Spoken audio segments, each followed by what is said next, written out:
Ladies and gentlemen, the series is on the line. Next 50 overs or less will determine the winner of the series. Evan Lewis averages over 40 at Kensington Oval with a couple of 50s, got 99 not out against Ireland back in 2020 here at the Oval. And Brandon King is in need of runs, I should say. England are giving themselves a chance, a really good chance. West Indies highest totals chasing at Barbados, 267 for 9 against England all the way back in 1998. Numbers of Brandon King, they need embellishing, you would think. He will be tested this evening, no doubt. Jofra Archer, we expect it would probably be Reece Topley from the other end, so high quality new ball bowlers for England. You just feel as though it's a matter of time before Archer starts taking wickets with regularity again, and what better place to do it than here, the Kensington Oval, back home. What a start to the innings that is. Maybe that's a sign of what's to come and a reflection of how good this surface has become. Well, one thing is for sure, that is the most emphatic of starts for Brandon King. He's looked scratchy at times in the course of the series, and there is a little bit of a whisper that he scores most of his runs against the associate and lesser nations in ODI cricket, but that would have given him an enormous amount of confidence. Field change straight away.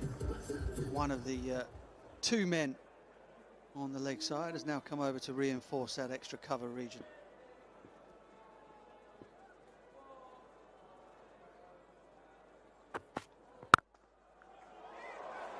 Driving again, classy again, Brandon King again.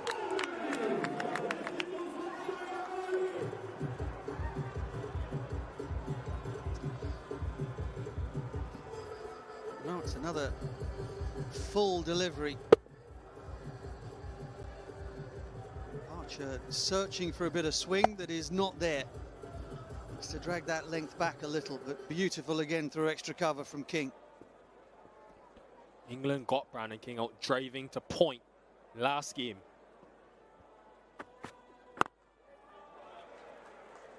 There was a build-up of good length, then going fuller.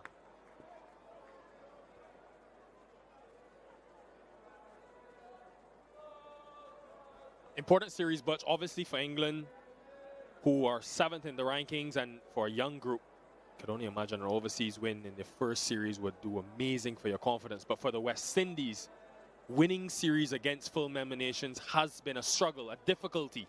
Get back to it.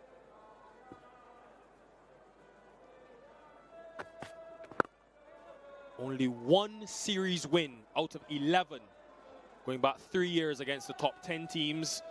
The only one that is the one against England last year. Yeah, good omen. It's important for England as well to reverse the trend that has been pretty poor since the 2023 World Cup. Only won 6 games out of 16 since then. And therefore, even though it is a young side and an experimental side in many ways, need to stop the rot.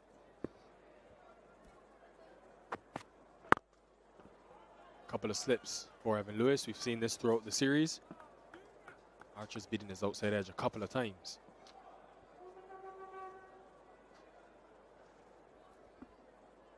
Yeah, from around the wicket, wasn't it, in that successful run chase for the West Indies in Antigua. Jofra built up a bit of a head of steam and got it moving away from the left-hander from around the wicket. He's over at the moment, 2 slips in place. Deep backward square for the pull that Lewis plays. Challenging him again, just around that off stump, maybe 4th stump line. But 11 comes from the first over.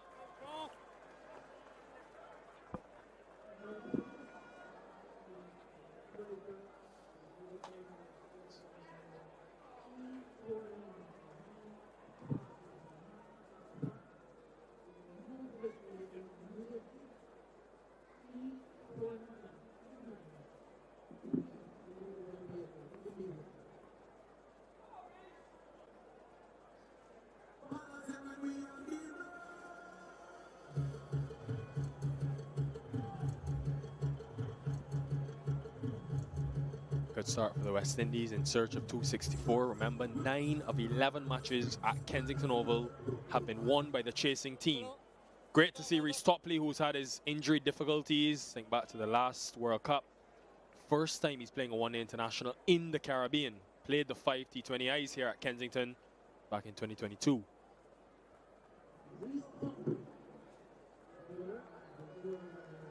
Look to use that subtle breeze.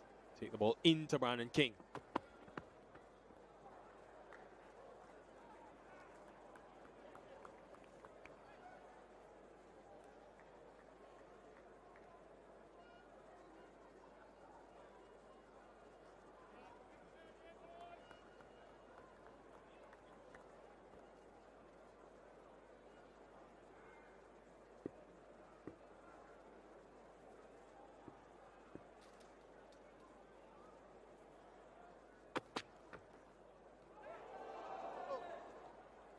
Phil Salt did say in the flash with Carlos Brathwaite, Butch, that new ball, it was doing a bit.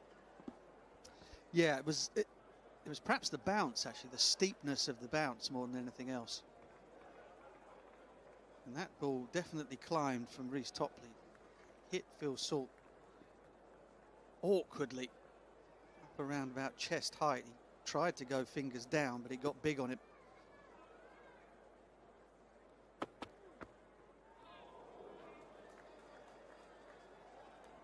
He said he felt it got easier after the new ball and after the first power play, and the numbers reflect that. 24 for 4 after 10.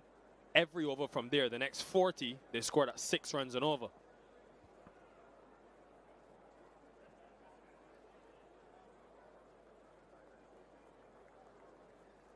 Where's the one coming back in?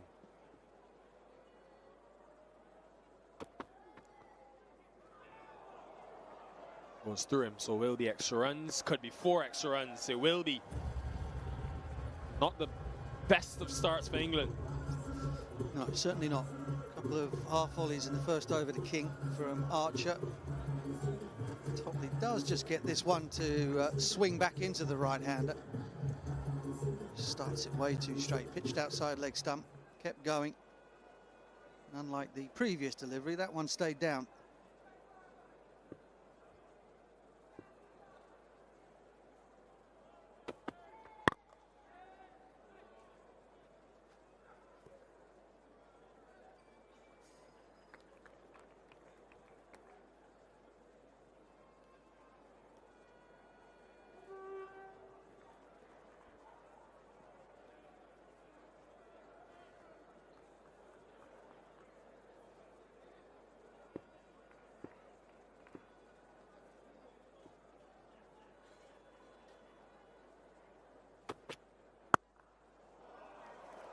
He has looked supreme to start this innings. 3 4s all in the offside. Yeah, England were very careful to not allow Brandon King any room to hit the ball through the offside in that first game back at North Sound. And you can see exactly why. Keep it away from there because it'll thrash you through the covers all day long.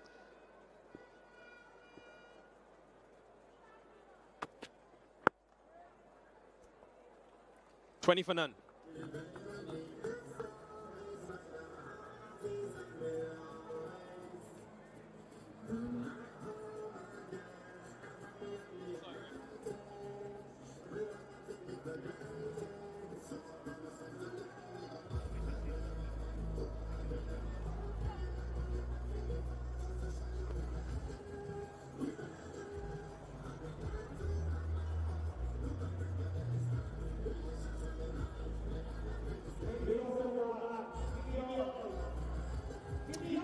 Brandon King, Evan Lewis looking for better returns as an opening pair, much like they got in the first ODI where they put on a big stand. Jofra Archer continuing.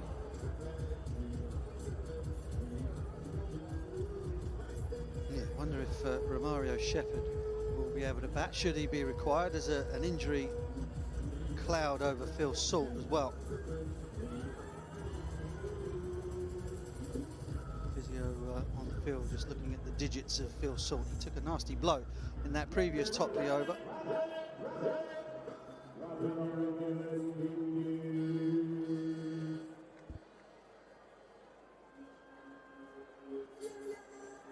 A bit of painkillers.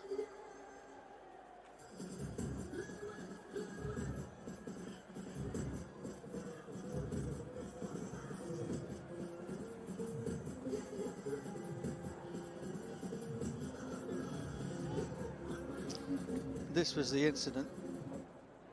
Ball just continued to climb on Phil Salt. Ended up with his fingers pointing directly at it, and it banged him on the end of one. Not advisable, the crocodile technique.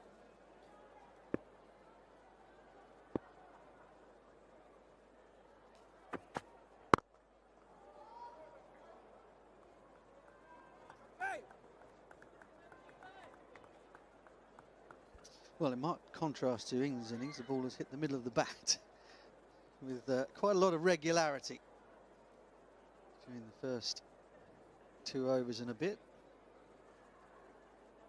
As it climbed and maybe just faded on Phil Salt a little bit of wobble as the ball went through.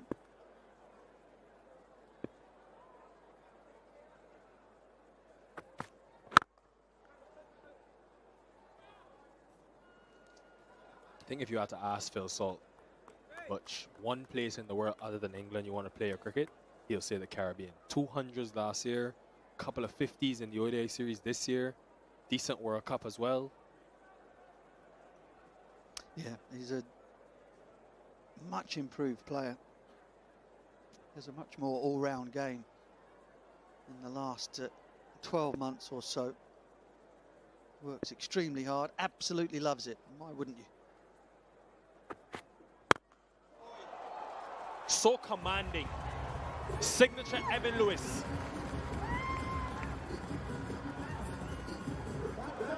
Well, he did this to Jofra in Antigua from around the wicket, banged him over long on for 6.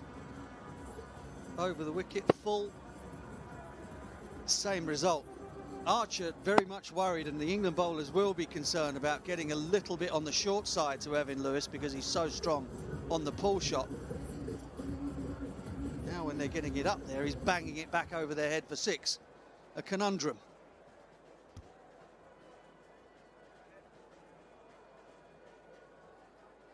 Right, after that shot, second slip comes out, deep third comes up into the circle. He's now going to commit both deep fielders leg side, maybe protection for a shorter delivery. No wind at the moment, so he isn't really hitting with the wind.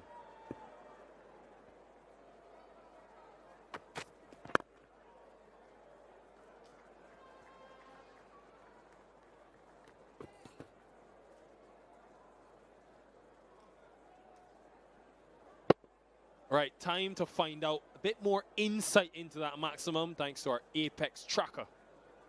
Look at the height, Butch. 78 meters. It's lovely. Looks like the Wembley Arch.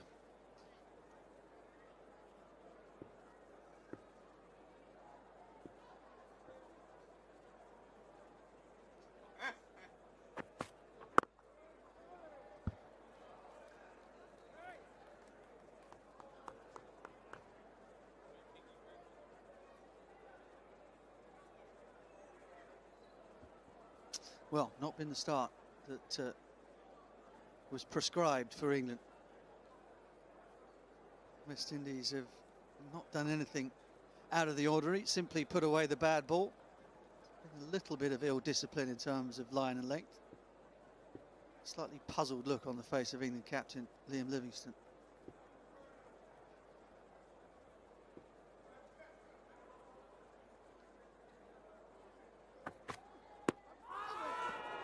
Did that just slide on? Where's the height of that delivery? Where did it strike him?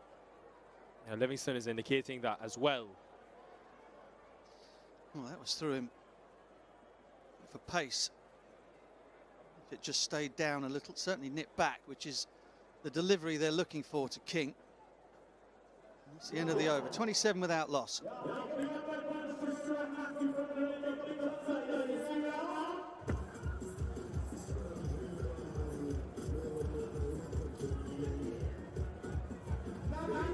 Excellent delivery. Salt says hi. Livingston had said hi. That's the ball they're looking for to King. Just pitching just outside off stump, nipping back, not allowing him to get the ball through the offside. It's taken Jofra Archer 12 deliveries to find it. In the meantime, West Indies are galloping away 27 without loss. First time we're seeing Topley against Evan Lewis. Very good record against left-handers. Averages 17 against them with almost half his ODI wickets coming against the lefty. 2 slips with a deep backward square, deep third, wide deep third. Yeah, and that's exactly why. Just have a look at the LBW to see if the height verdict was the correct one. Yep, absolutely.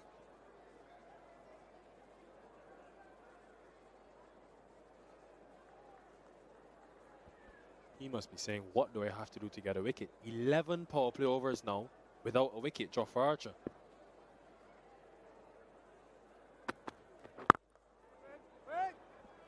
First 2 games, as you were speaking about earlier, but 3 runs and over he conceded. Today, obviously, a bit more expensive.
Hasn't timed it as well as he would have liked.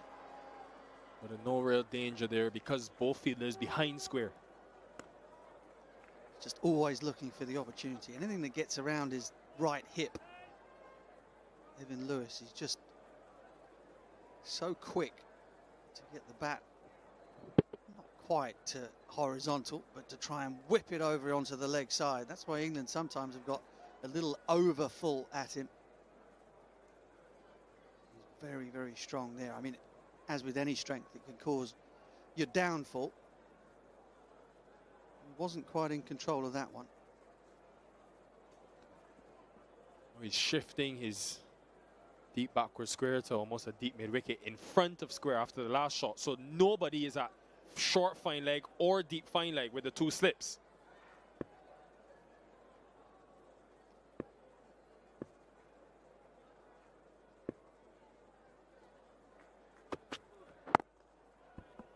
Two from the over, good from Topley.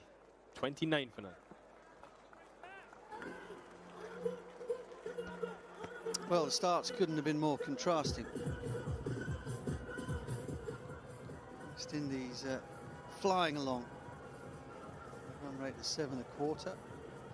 England were 10 for 2, and it would only get worse.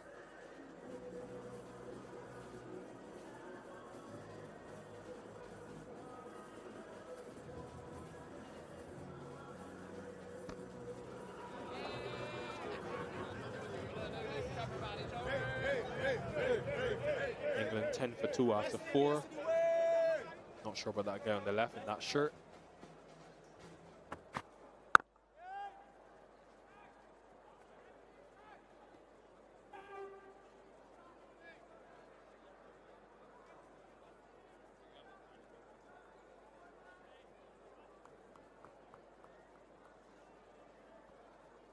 Really important not this for Brandon King. Since that 100 against Oman at the qualifiers last year, 12 innings, he's only averaged 15. So this is the time for him to get runs under some degree of pressure, even though they backed him. Wide signal, so no excitement. Right, Butch, in the second ODI, England did well to get Brandon King early. Now, before this moment, John Turner going fuller to Brandon King, there was a setup. And it was the control of length that we saw from the West Indies earlier today, where they continued to bash away on a good length, sometimes short of a length, but mainly they weren't full. And eventually they got to the fuller delivery, as Carlos Brathwaite says, attacking length. So I want to know from you, Butch, as a batter, how difficult is it to be facing consistently of a good length and then get that change up? The issue for batters today and batting first at North Sound last week, but that when you're batting first, you've got that little bit of sort of slow upward bounce. So the adjustment into the drive, the ball has to be really full to be able to drive with any confidence. We saw the England batters trying to drive on the up today, getting undone. Brandon King was the same.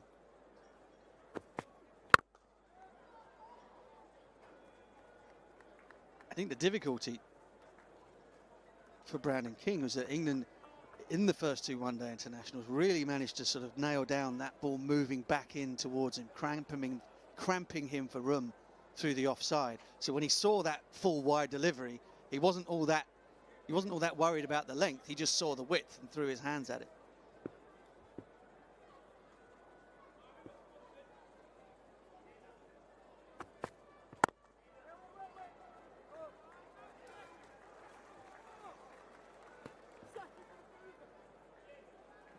Yeah, that ball into him as the tactic teams use a lot. Sri Lanka used the short ball a lot against him. We know Jofra Archer has the pace. He does have deep fine leg if he wants to use that option. Yeah, it just seems to be struggling to find a consistent length at the moment. Jofra is either a little on the short side or over pitched. Not seeing him try a genuine bouncer yet.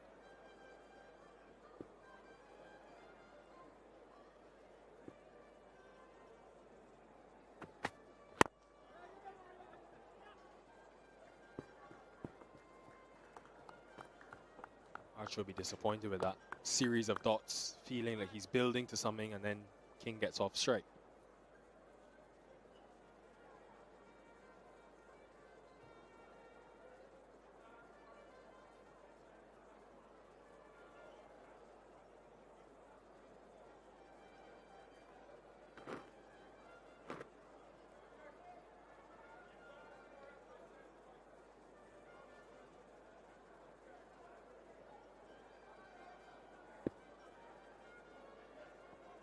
Both deep fielders, leg side for Lewis again.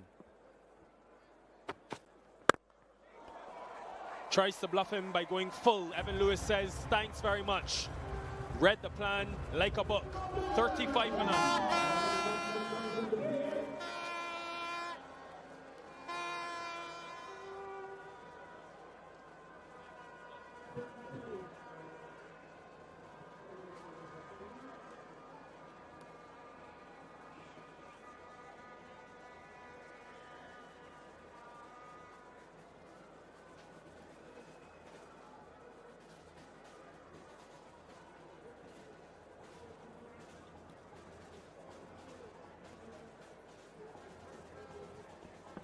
Great way to end last over.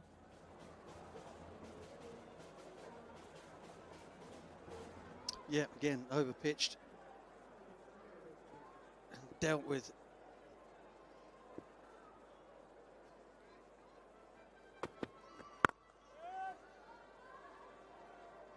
Well, we gave Jofra the big build-up.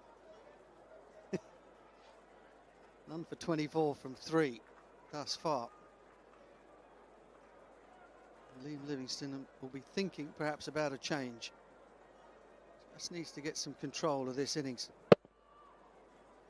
nearly pick up a wicket.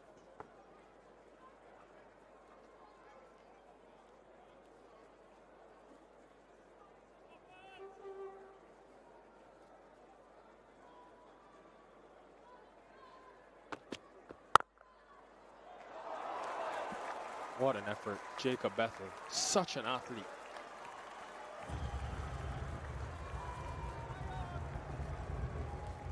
Yeah, caught some spectacular catches in the deep during the 100 for Birmingham Phoenix. Put him pretty much anywhere. He's got fabulous hands, great awareness, good speed across the ground.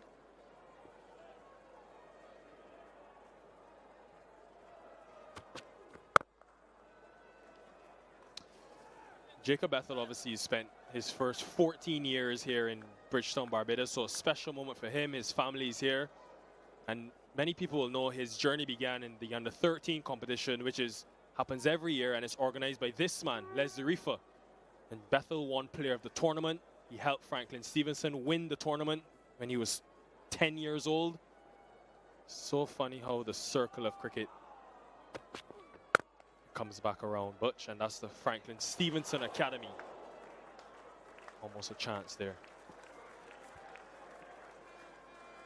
Yeah, Sam Curran would be mighty disappointed he didn't affect this one. The bounce straight into his hands meant that King was always going to struggle. Didn't have to bend all the way down to pick it up. It just skipped up nicely. And King was well short.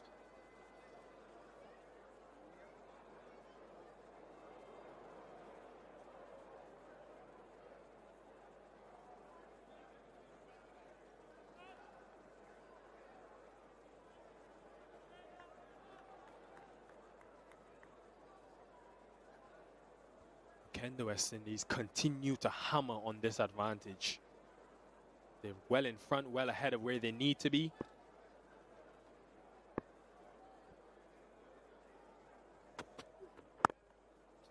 Yeah, and it's a terrific start when you've got a player like Shea Hope in your lineup. Because as long as when he gets in, the rate's no more than a run a ball, he can just go about his business and safely sail the ship towards home. So a good start, a fast start for the West Indies. Get through this power play without losing a wicket and going at 6 and over. They're in real business.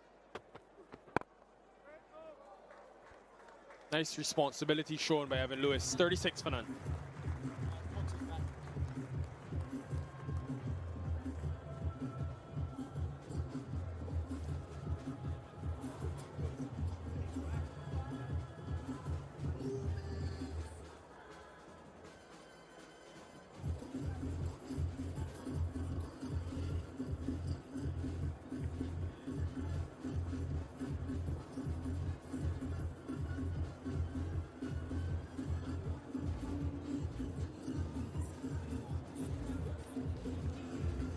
Six and over for the West Indies. Good start, and a big positive for England fans to see this man bowling again. Jamie Overton made his debut in the series.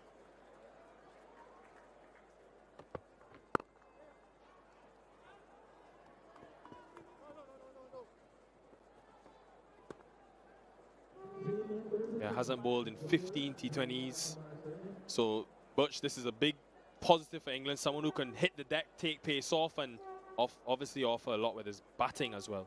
Yeah, I spoke to Rob Key before the series started, and he said that the reason that Overton played in that first game wasn't going to bowl was that he wanted to give him the opportunity to come in and show what he can do with the bat as a heavy hitter of the ball down at number 8. And if they can get him back to bowling again, then suddenly they've got a seam bowling all-rounder in the side for all conditions. Somebody who can really come in and hit it. Sam Curran has had that role before, but he's less adept, particularly at the sort of the bare hitters role.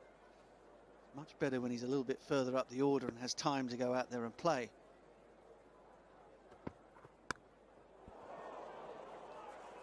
No slip in place. More runs for Lewis. He's dealing in boundaries.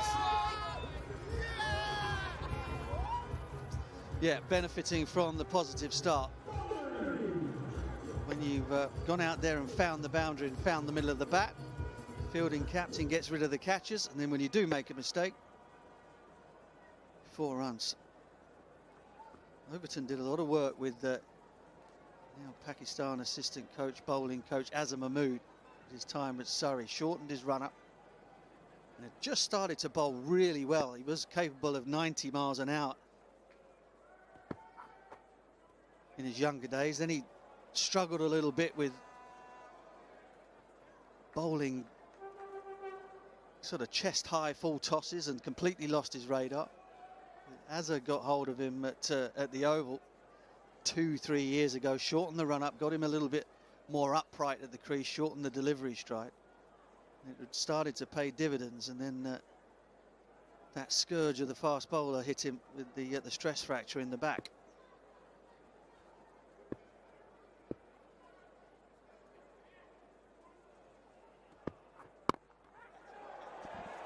Should be and is the first.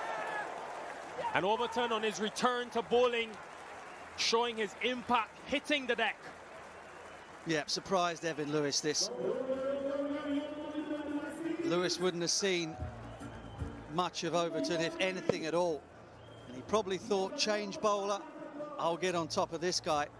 But that ball rushed him, hit really high up on the bat before he got the arms through it. The simplest of catches for Adil Rashid, and that's a big breakthrough for England. 19 from 17, Lewis. West Indies 42 for 1.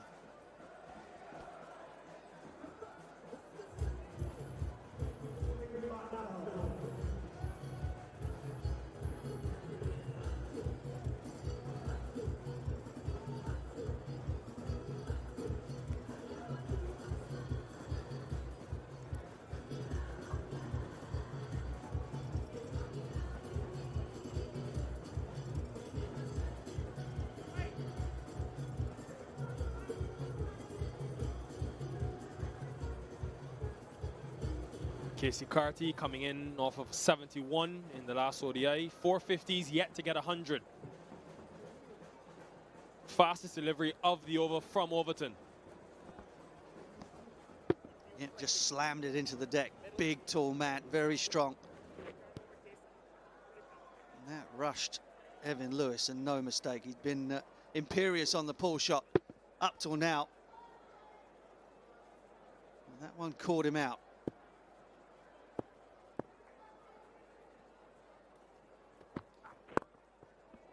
It's interesting, actually, Butch, that they've gone with that planning. Last game as well, John Turner got Lewis pulling.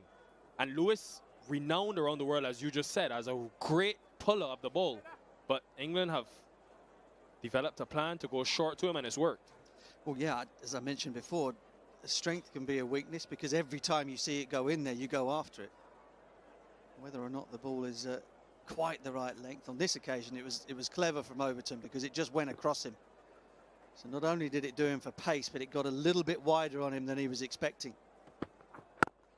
Lewis, when he's at his best on the pull shot, is hitting it almost off his right hip.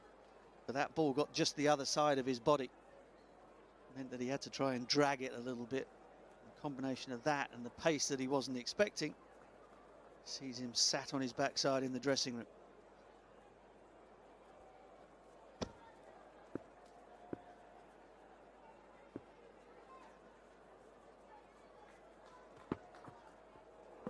Another short delivery, but wide.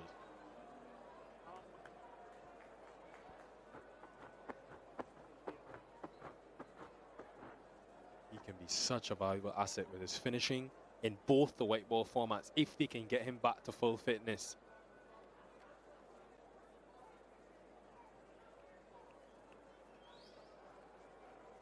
There's a short ball to Brandon King, and still maintaining the deep fine leg. Almost backward square now for that short delivery with a deep third.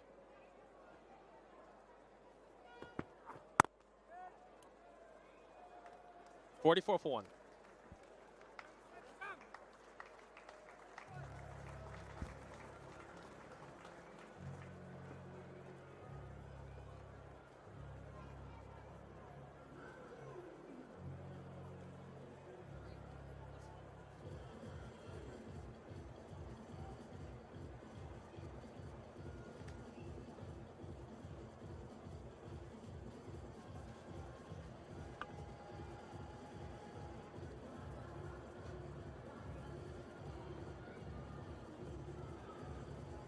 England put 263 on the board here. West Indies in chase in Bridgetown. A lovely cool evening. 44 for 1. Overton returning for England and picking up the wicket of the dangerous Evan Lewis.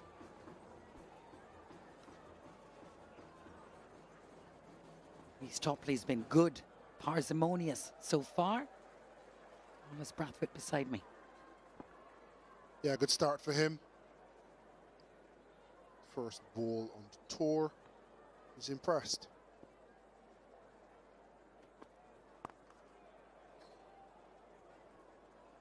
And he is an invaluable asset with the new ball. Reece Topley's a real wicket taker. But I think what he also offers England, should the game get deep. We've spoken so much about death bowling. With his left hand angle over the wicket to the right-handers, especially if he bowls from this end, and he can bowl the ball wide, whether pace off or full and wide Yorker length, becomes an even more difficult proposition. It's a good ball. Polite inquiry. But yes, Ian Bishop waxed lyrically earlier about that, the need for some left arm pace in the West Indies setup. How valuable it is to a side. Yeah, you love the option of the angle, the extra angle. Even on this occasion, you can see it just sliding across with the angle off the seam, creating a real challenge. Slip would feel as though he's in play every ball.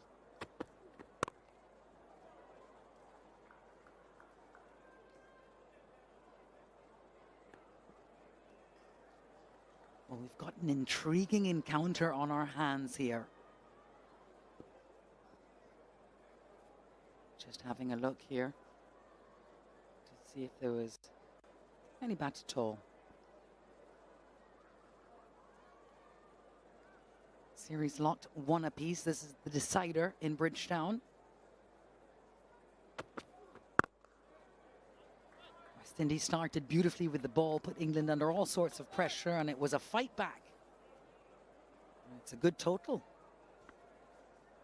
Yeah, I'd say cast your minds back to 20 odd for 3, 24 for 4. They would think that 264 is well above par, both West Indies and England. I think Romario Shepherd's injury was most unfortunate. Has hammered, square and 4. Delighting the crowd here in the early evening. Slapped in front of square by Brandon King. Most of his boundaries he's hit with real disdain. We normally know classy King. Seeing a glimpse into his power.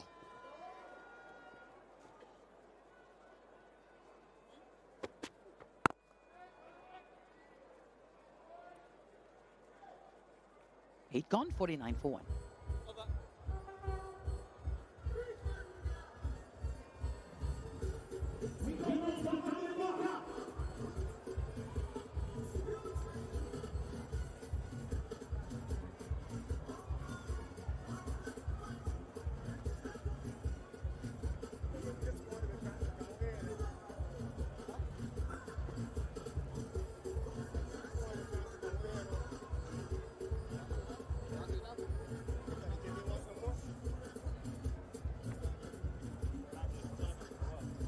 49 for 1, the West Indies here in this chase, trying to secure the series here in Bridgetown.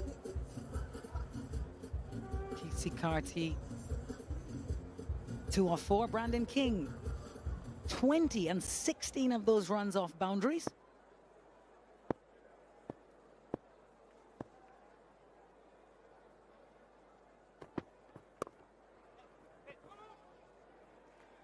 Decided against the run. Stop there. But it is actually a discussion point here, Carlos, because it has been a strong start from the West Indies at plenty boundaries, but maybe not rotating strike as best as they could. Yeah, and there's a something that they've flagged up, especially in the middle overs, but we're seeing it manifest itself in the power play as well. 33 dot balls so far in only 8 overs. What a difference those ones and twos would make in between there. And that's 50 up in the 9th over, so it's not a bad start by any stretch of the imagination. But if you've been so proactive, showed such good intent, and struck so many boundaries, those 33 dots, if you can get 8 to 10 of those in singles, is an even better position to be in, especially when you know the target beforehand.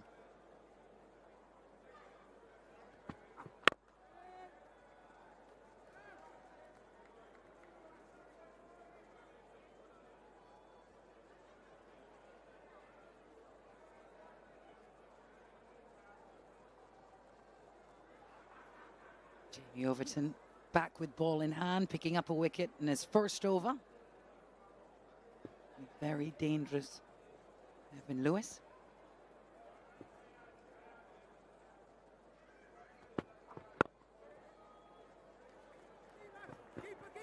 Keeper. They'll push for 2 and get back. Jamie Overton hits the deck really hard.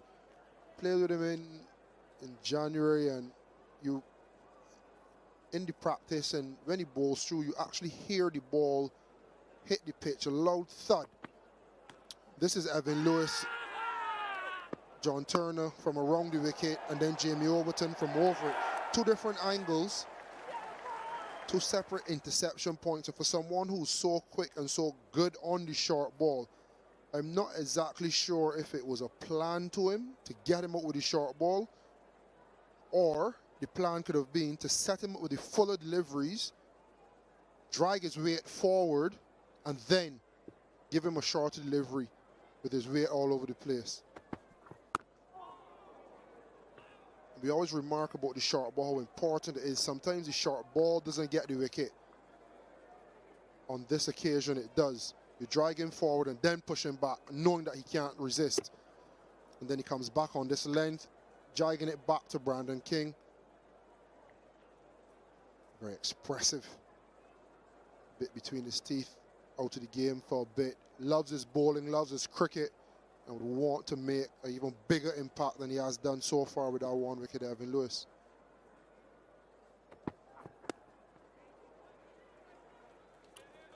Three from the over. 9 gone, West Indies 52 for 1.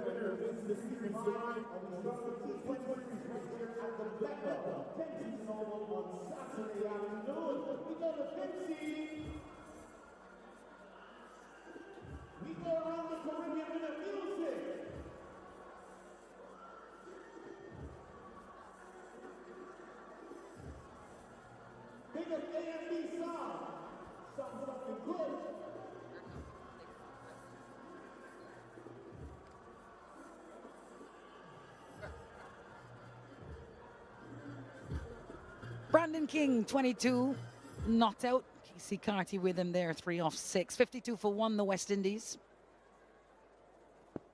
Into the 9th.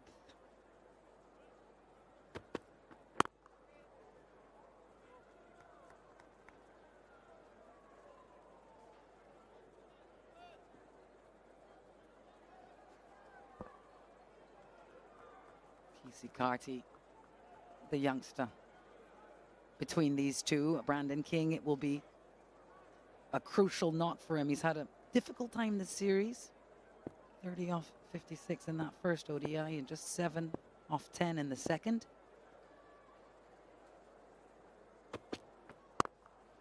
Oh, that's a beautiful shot. Bisects the field as there's only going to be 1 winner. It's 4 more.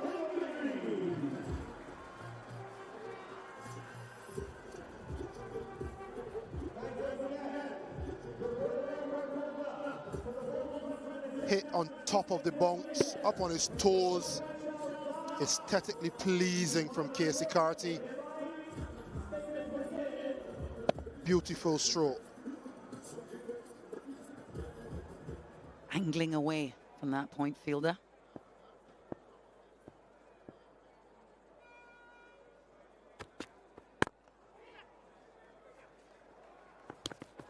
Good effort, aggressive running. Those are the singles, perhaps, to which you referred, Carlos. There'll be someone in a rum shop somewhere saying, good cricket. You get a boundary, you get off strike. Good stuff, good intent. Not sure if you'd be home had it been direct. Probably been gone by well away as well. But the intent to get off strike, push and run. The next thing is now the skill to hit it a little bit softer, use softer hands, whether to mid-off or into the offside. Oh, that's whipped. So beautiful, the class of Brandon King on full display here, dealing in boundaries.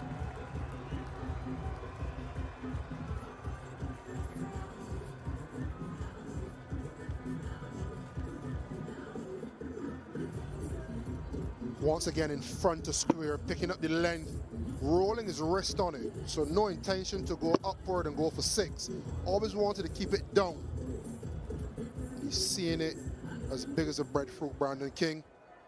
And he's really pouncing on certain deliveries. Anything short and straight, he's hammering through mid-wicket. And anything full, he's climbing into his favourite cover drive.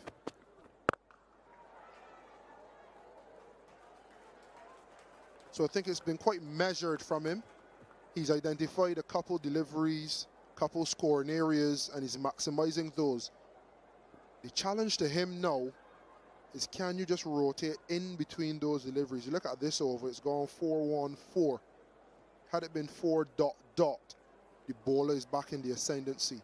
You get a boundary, you get off strike. It's a different batter, different skill sets. Bowler has to adjust his lengths, his lines, etc. Make it a little bit more difficult for the bowling unit. And that's another beautiful stroke. It will be 4 more and a productive over for the West Indies.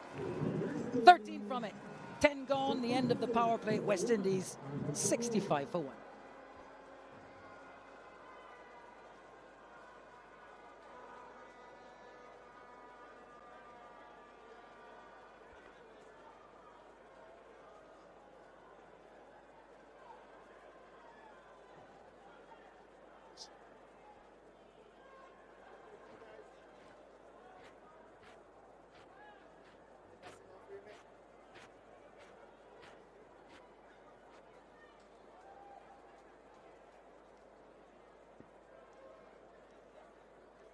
The West Indies worm taking off there, just the single wicket lost. Moving on with some rapidity here.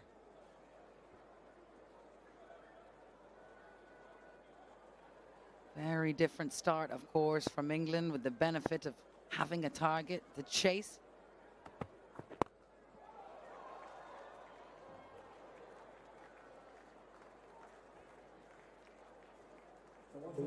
Straight to the fielder, collected in the end. But it was a good start, an aggressive start from the West Indies. A couple of boundaries in that first over from off Archer. Yeah, they've been pouncing on anything full. This is the wicket of Evan Lewis, and since then, a couple delightful boundaries. One from Keacy Carty, and Brandon King joined the action to finish as well.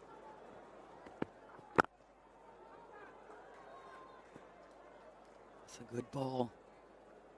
Dug out from Brandon King. He'll walk it off.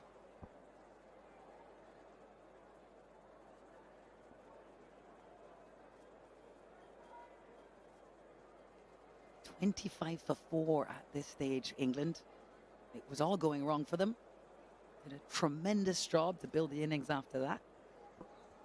Just having a look at this, they're wondering if it would have been the worst review in international cricket if they had reviewed it. They just thought it clipped the boot on the way, and we can assure it didn't.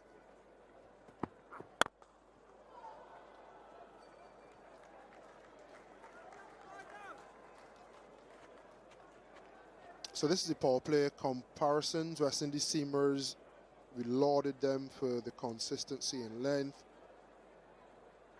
England have gone just a tad fuller. Could potentially be the change in overhead conditions and trying to extract a little bit of swing. But you can say from this graphic that the length has been more successful, and it's proven with the 2 power play scores. Oh, that is classy. Picks the fielder out in the deep. Yeah, you just wonder how much conditions may have changed in this day-night encounter. It was a steamy early afternoon, and England had bat in hand. Wow, score by phase. West Indies have won the first battle. It's that 41-50 hampering the West Indies team again. Oh, that's nicely angled. And they should pick up a couple here, if not a boundary. Good work. Rhys Topley putting his body on the line in the deep. Save his team a couple of runs. I think they'll have a look at it. Hard to tell from this angle. Have a better look from this edge. Does he get the ball away from his hand before he touches? Oh, that looks good.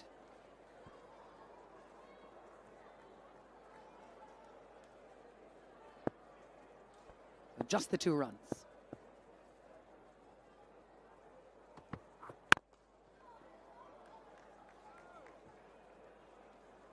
$69 for 1.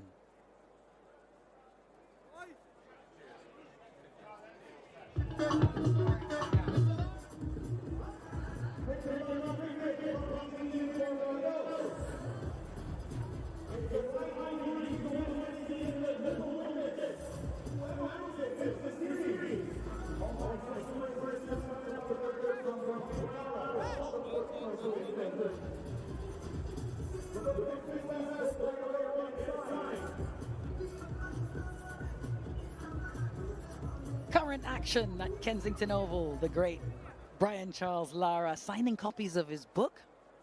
Lara, recently released. What a dream for an English cricket fan to be in Barbados enjoying the ODI series and get to meet the great man himself, get a copy of the book. Outstanding stuff. Adil Rashid now into the attack from the Joel Garner end.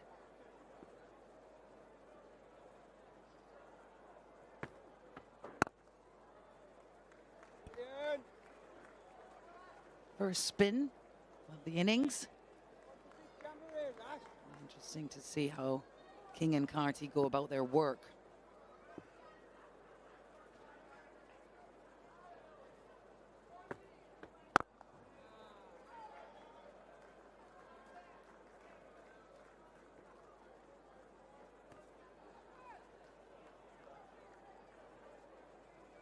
Happy to see Brian Lara here. He's been working hard with his novel all summer. So I'm across the Caribbean during the CPL as well, and how fantastic that he can be here for this series.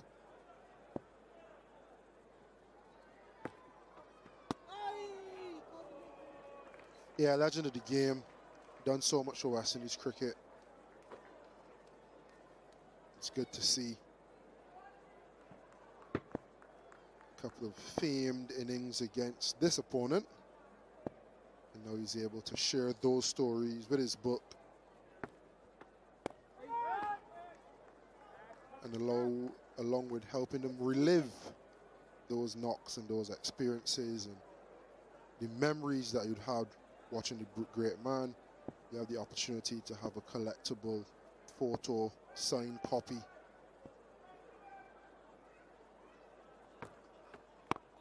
Yeah, it would be an education. That book, Brian Lara, boy, a zeitgeist, a spirit of the time. He was and is, continues to be. You could find him on the golf course these days, of course. Another reason he might love to be in Barbados.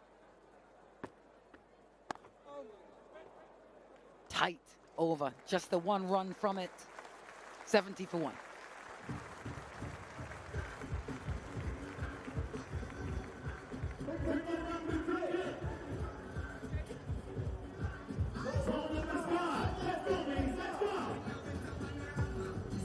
Oh, celebration, jubilation, Bridgetown by night, Kensington Oval, full of flavor.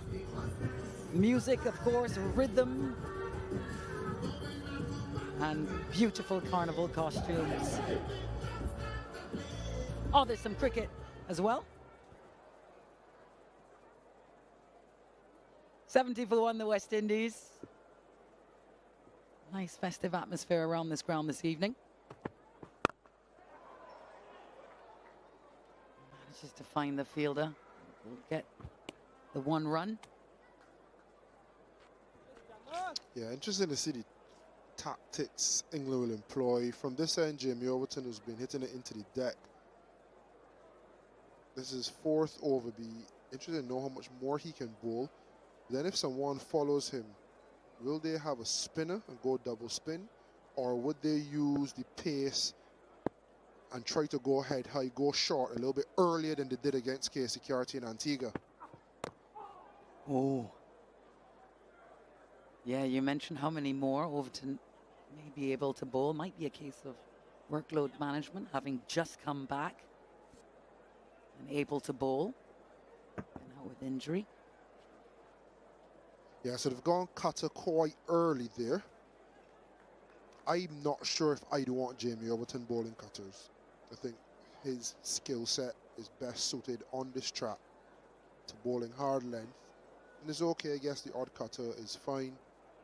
But can I get him bowling hard length, especially the Keacy Carty with the odd short ball?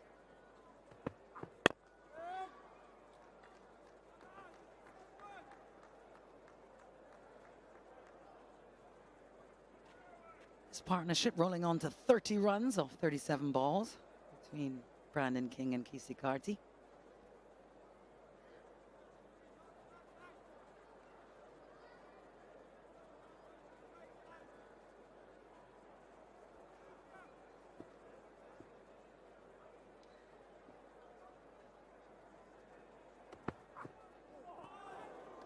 Oh, he's bowling very nicely, is Jamie Overton.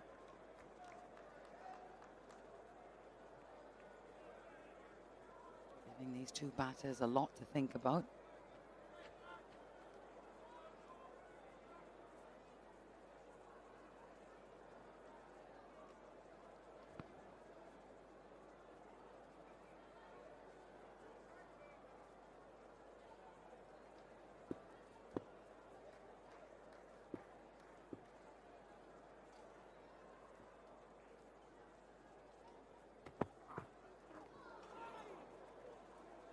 Creating some pressure here, Overton. 3 dots on the trot. There's a little bit more of what I'd want to see from him. Cross seam delivery, bang into the wicket. There will be a little bit of variation in bounce. Just because of the cross seam nature, it can hit the flat side and just skid through. It can potentially hit the seam and there'll be a little bit of variable bounce. You're hitting into the wind and you have protection. Yeah, just 2 from the over, 13 gone. West Indies 72 for 1.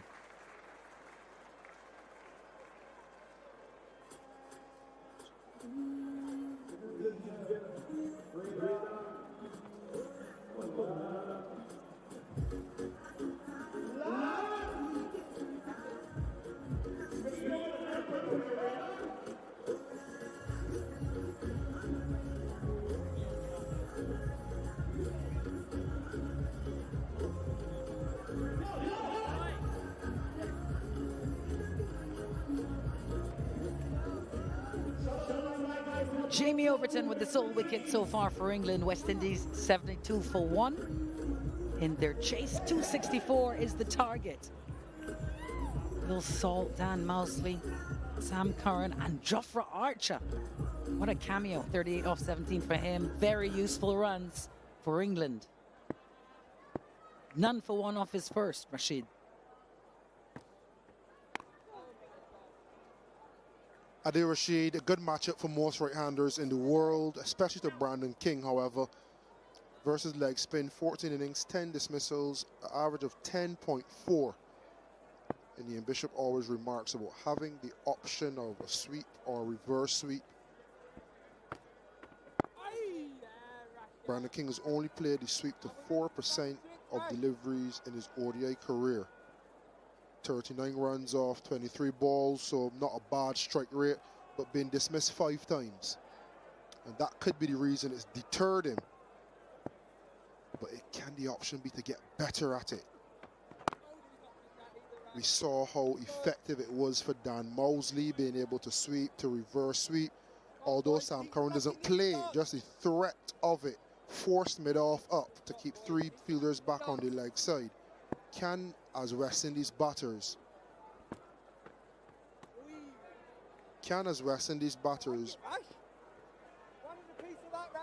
we try to get better as a collective, sweeping and reverse sweeping.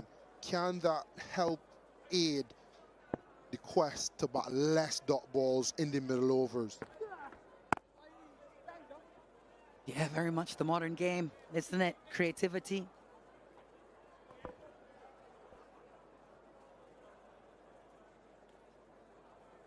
Coming up with new and interesting ways to manage your innings. But here the dots are adding up. We've moved on to 53 dots here. It's in the 14th over.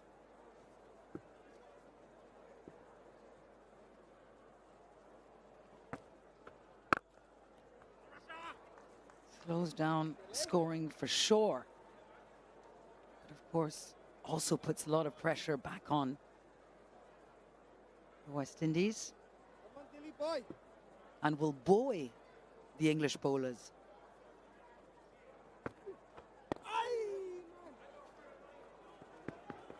They push for 2 here. Yeah, they will have it comfortably. 11 runs off the last 4 overs. Well, 14 gone. West Indies 76-4.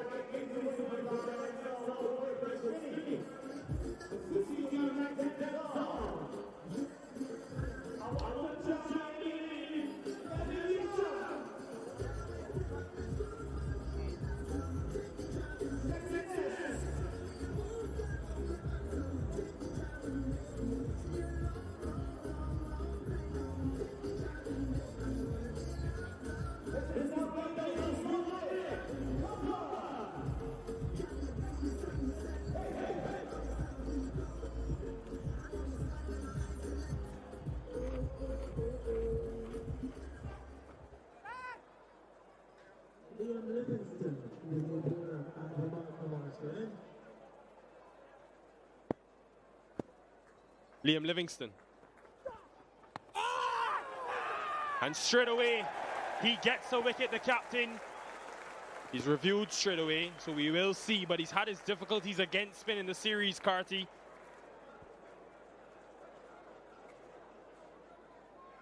TV umpire to director, we have a player review for LBW. Original decision is out. I've checked the feed, it's a fair delivery. Can we go to front on, please?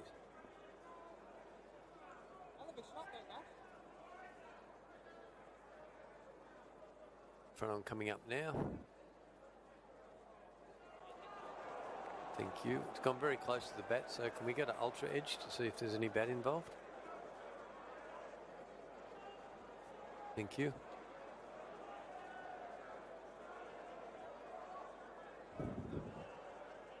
Ultra edge coming up now. Leslie, I've got a spike and the ball is on the bat. So there's bat involved, so you'll be overturning your original decision to not out. You're on screen now, Leslie. Can you signal overturn? Thank you. Just a faint nick. Saves Keacy Carty. Dismissed against Rashid in the last game.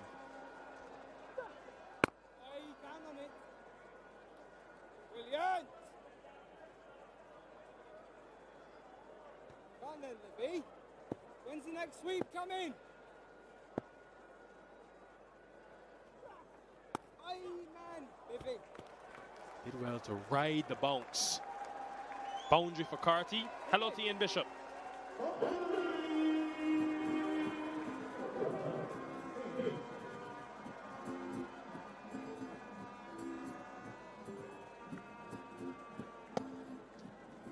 Important that the West Indies don't get their innings stalled. They're way ahead of where England were at a similar point in time. But pace off the ball from Rashid and Livingstone with perhaps Jacob Bethell to come, etc. Mosley. And that's free. Badly lined by Liam Livingstone. Good of Carty to take advantage of it back to back. It's a shot Keacy Carty's been working quite hard at in the nets with batting coach Floyd Reefer. A lot of sweeps in Sri Lanka, and now it's come to good fruition. Knowing that fine leg is in the circle, it will put extra doubt in the mind of Livingstone as to the field he has. Keeps the same for now.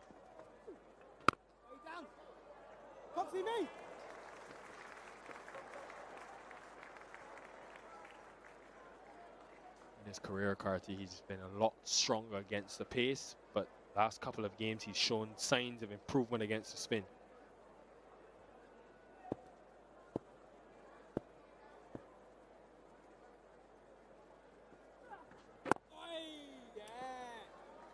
Eight from the over, couple of boundaries, 84 for 1.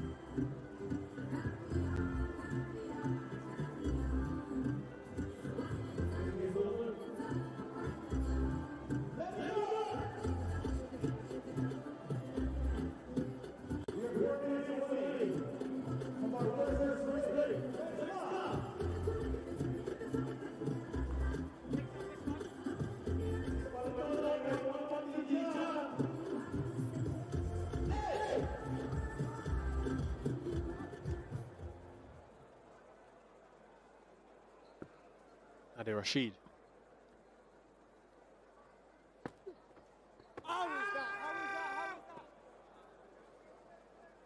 That very shot got into problems against Hasaranga in Sri Lanka, trying to play the sweep. Had his difficulties against leg spin. How many panic sweeps can you play in one innings? Come on!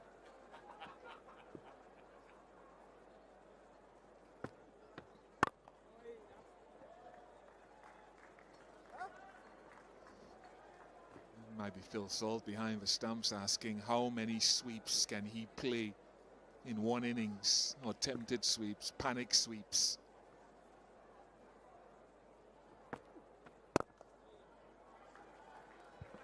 Yeah, 10 dismissals in 14 innings to leg spin for Brandon King.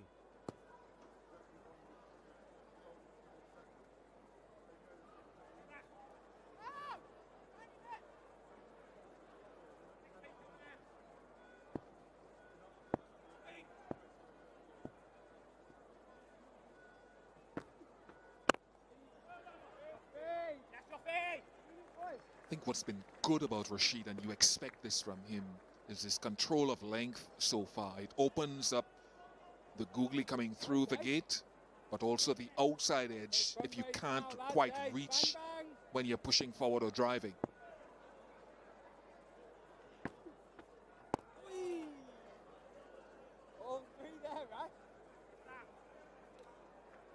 Livingston back himself after going for the couple of boundaries. With the two right-handers, could we potentially see Jacob Bethell? Left arm spin.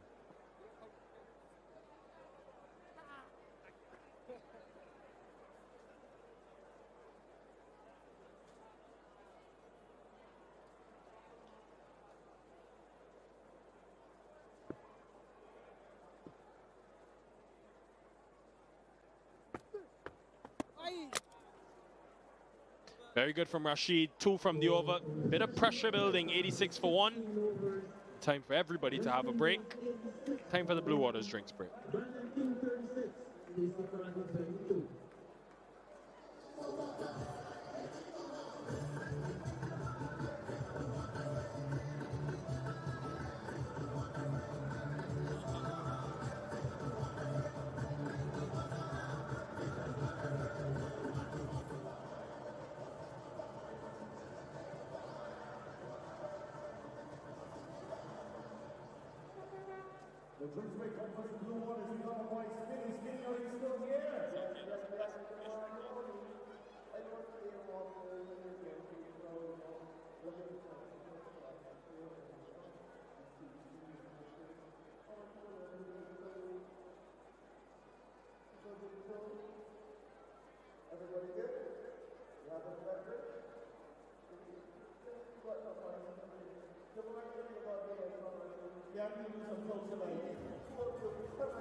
Relief for Brandon King, so far getting to 36. It's been a tough road for him in one-day international cricket this year. Keacy Carty, another start. He'll be looking for a big score after getting 50s in his recent run of form. Brandon King began the innings well with a couple of boundaries through the offside.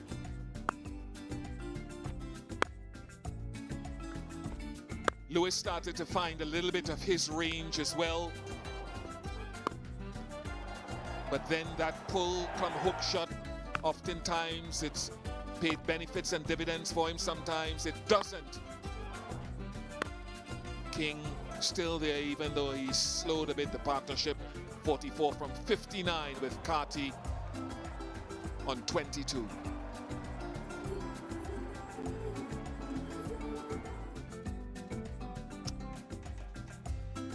Jofra Archer, just the 3 overs up front, usually so economical in the power play. I'm sure we'll see him in the middle. 1 wicket for Overton. This is where we stand. Remember, series is on the line. Winner takes the series, the CG United trophy. And Ian Bishop has been coming to Barbados for a number of years, longer than I've been alive. What do you enjoy about this paradise? Look, it's a jewel in the Caribbean crown, Caribbean chain. The beaches are spectacular, the cuisine is outstanding, and sports tourism is a big part of the culture. You have Kensington Oval here with all its history, so it's an entire package, whether you're on a honeymoon, whether you're on holiday, or whether you're here to work as Liam Livingstone and his team are.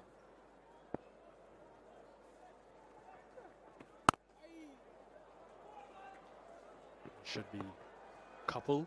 And maybe then, Bish, that is why this stadium, given how highly you just spoke of Barbados, maybe that is why the stadium is called the region's Mecca.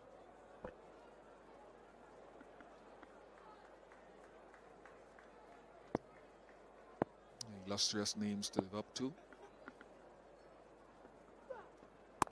One of the things with players like Keacy Carty, who he has confessed it, we've talked about it ad infinitum, about him looking to improve or increase his tempo, is that comes with risk.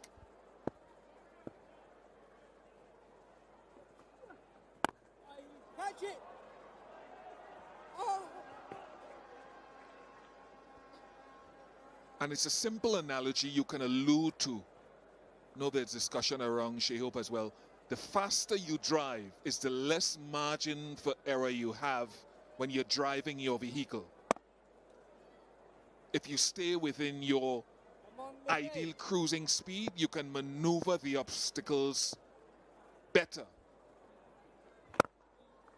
So what players like Carty and Shea-Hope, perhaps if he has to accede to what the requests are from certain sections of fans, is to be able to find that balance where they can impact the game at an adequate speed of scoring. And it's not easy finding that balance, and that's what everyone desires to do in the modern white ball game. It's where England, I think, in 2 innings we've seen growth in these young guys like Mosley and Bethell, spending time at the crease and then accelerating, having a nice nuance.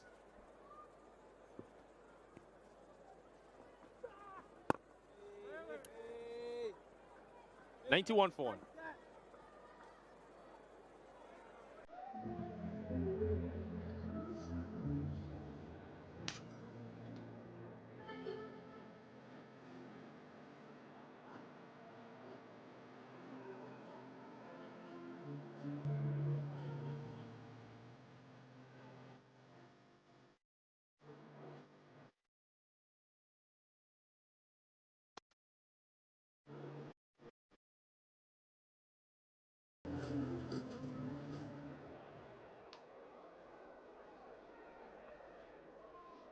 Hadi Rashid, England fans will remember. Jofra Archer's spell in the last game. Came in, bowled a 2-over burst at Keacy Carty, went short to him, and it ruffled the feathers, which led to his wicket the next over. So could that be an option, using Rashid and Archer with the difference in pace in tandem?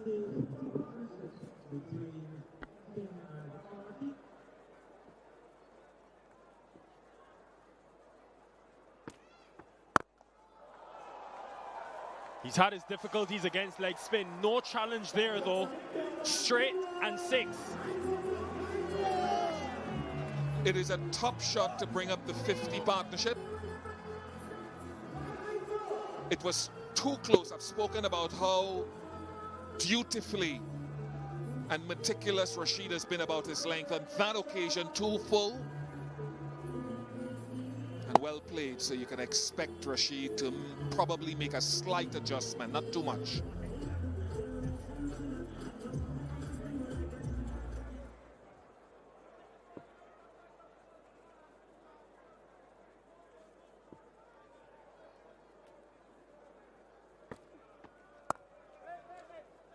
He made the adjustment, but too short. I like it, Rash. 5 dots in the bump. 86 meters and a little bit of loft on that, as our Apex shot tracker shows. Oh, no. I agree with you on the Jofra Archer scenario. Regardless of whether Carty is there or not, I think a couple of overs from Jofra Archer is in the making. Not too long from now. Want to see what length he poses when he comes back in terms of not being as full as consistently as he was first spell.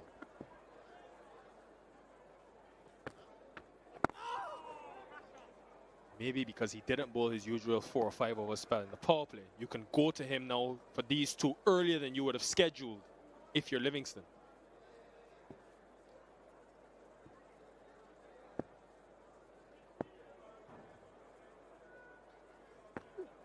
Oi, Rash. 8 in the over. West Indies on their way. 99-4.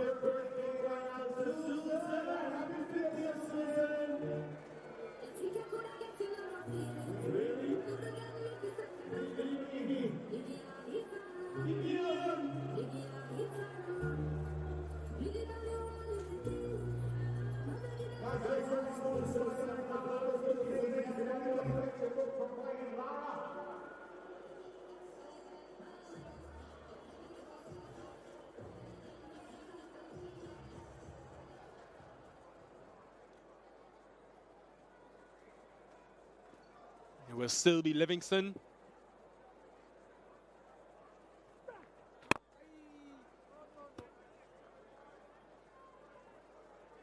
Go.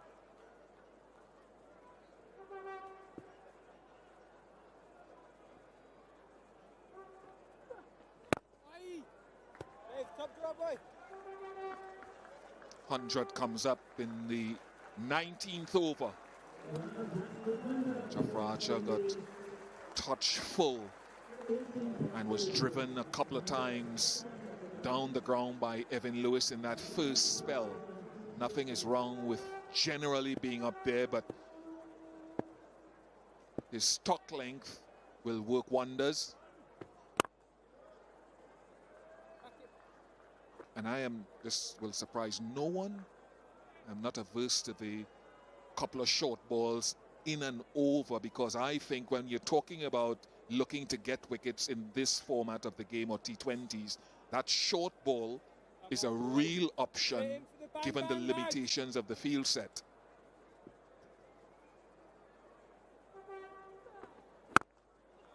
done, Dave. Such good skills, Livy. Analysts wanted me to get out the King Livingston matchup. 2 innings, 2 dismissals, 9 runs, 13 balls.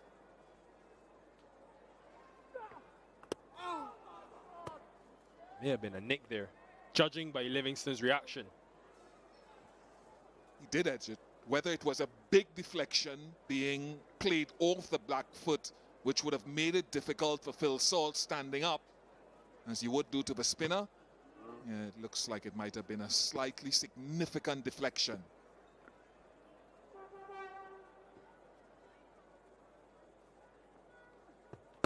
Down. Our analyst was almost Academy Award winning.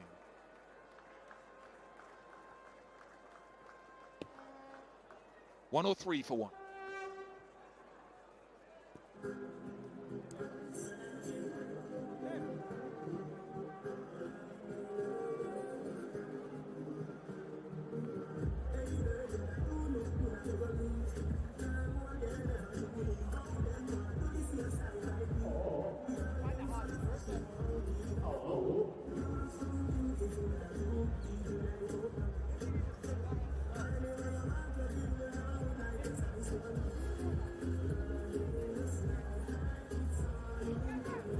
England will think back to the last World Cup and their struggles with ball in hand. They were good with the new ball, likes of Willie and Chris Wokes.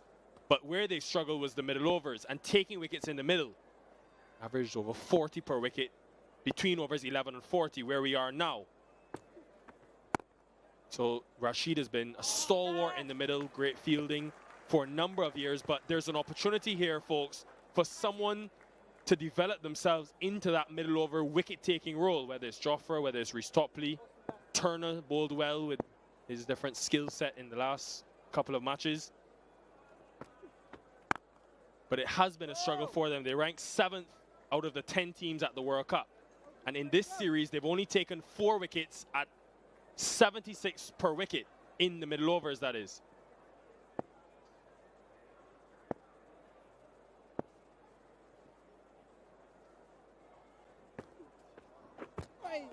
Got a couple of leggies who can maybe play that role. Braden Carson and Potts, who are with the test team, did it well last series. Just be aware, it's such a good leg spinner. The slip has gone wider in Overton from the first ball of this over. He's very wide now.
Really well played. The shot and the innings. He's been under pressure, Brandon King, searching for runs. First 50 since the World Cup qualifiers last year. Really commanding knock in an important run chase.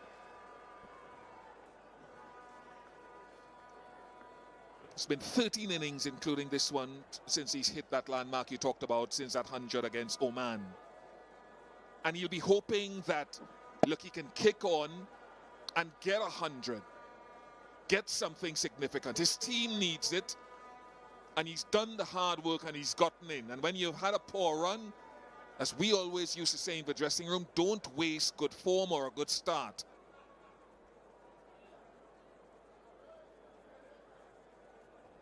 Just in time for Ian Bishop. Jofra Archer's back.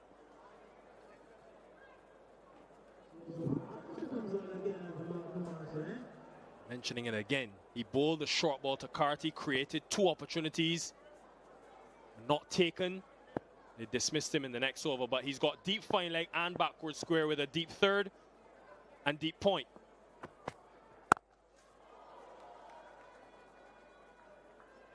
One 0 to Carty.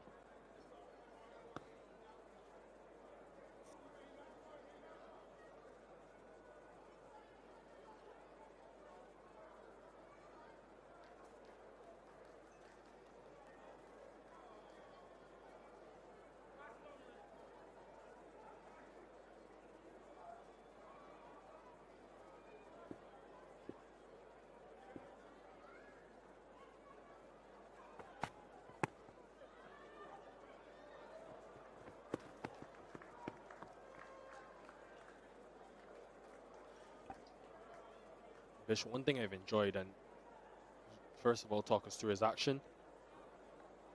Mentioned it before, I'm a fan, I'm a real fan, have always been a real fan from the first day I saw him with that athletic run, straight lines, look at the arms driving forward, really nice. It looks easy, but there's effort in there. And the load up, it's a flat sort of gather.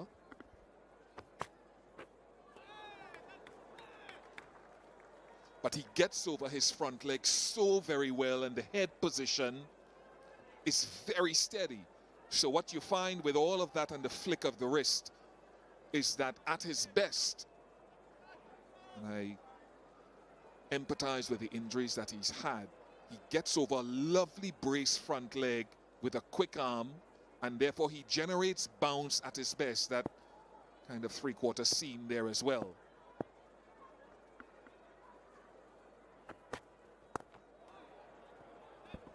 I'm thinking about the short ball. There's the bounce. And I want to further pick your brain on the bounce, Bish. You look at someone like Shamar Joseph, who is similar pace, give or take, than a Jofra Archer, but may not get as much bounce. What are the differences in their action that would allow Jofra to get that extra bounce? Well, we talk about the brace front leg. If you look at Shamar Joseph, when next you see him, his front leg collapses just a little bit. There he is. It's his own unique style. So he skids the ball onto you quickly. Whereas again, Jofra at his best, he can slide the ball, but because of the very high action and brace front leg and whippy arm,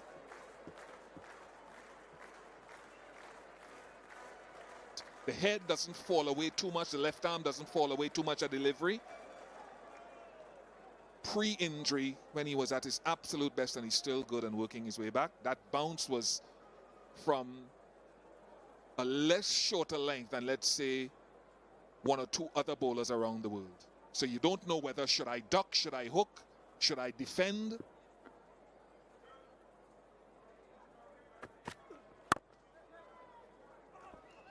Maybe a change of pace. We'll continue the discussion next over. Don't go anywhere. 1-1-1 for 1.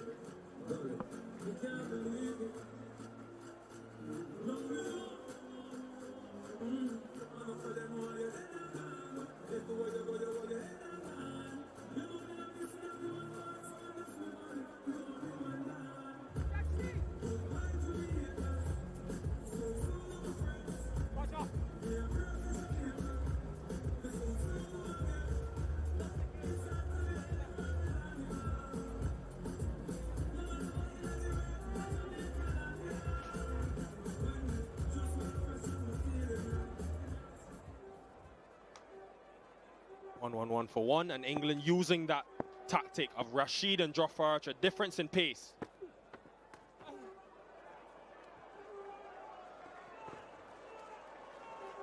We'll get into the boundary, and it seems like it's come off the bat. Yes, he caught up with it nice and late, and that's why it went fine instead of square. It was outside leg stump as well.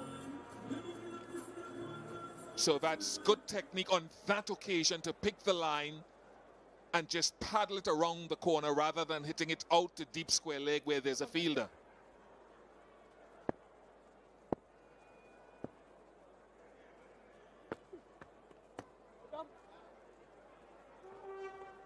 And for young ones at home, this is what we're talking about here. Look at the right of screen. We've seen left of screen already.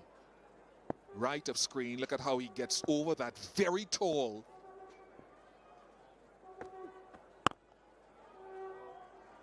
And that's something, I mean, I haven't been able to run the experiment, but I remember discussing that with Stuart Broad and company in the summer during West Indies Test Series. I think you can teach that, and a couple of the bowling coaches from the England setup said you could sort of train it in incrementally, not wake up one day and it's brace from bent. Mid on up, so Keacy Carty had full license. This has been such a commanding knock from him with real intent.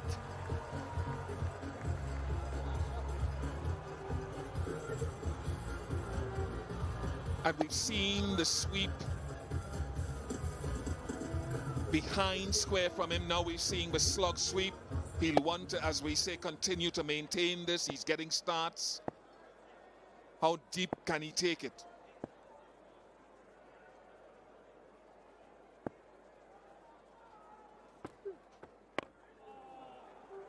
Spoke to his dad the other day, Nikhil, Keacy Carty at the airport at length. And hello to you, Keith, if you're listening. You're surely listening with Keacy at the crease. And, you know, he talked about coaching Keacy and in St. Martin, where he comes from, the facilities that are needed for Keacy to continue perfecting his craft and others coming after him. And I certainly sure hope that those facilities are upgraded and even more provided in St. Martin.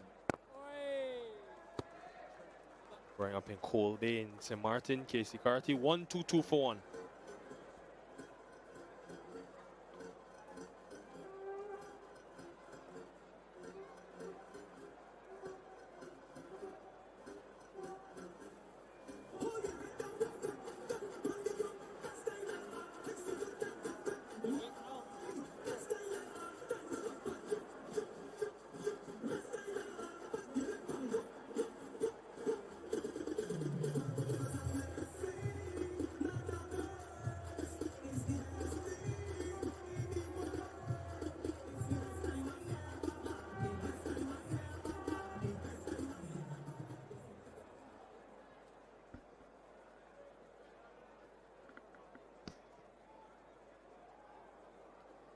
Keacy Carty going downtown.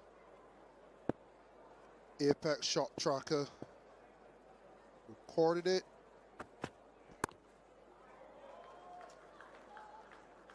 Mr. Butcher, good night. How are you? Certainly is a good night. If you're supporting the West Indies, you'd have to go some to mess it up from here, you would imagine. Liam Livingstone forced to bring back Jofra Archer. Adil Rashid has been expensive at the other end.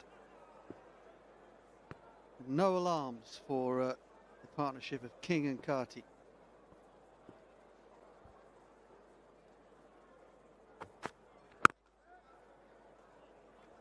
Certainly true that conditions have been a lot more favourable for batting in the early part of this innings, and Brandon King showed that to great effect with wonderful elan through the offside.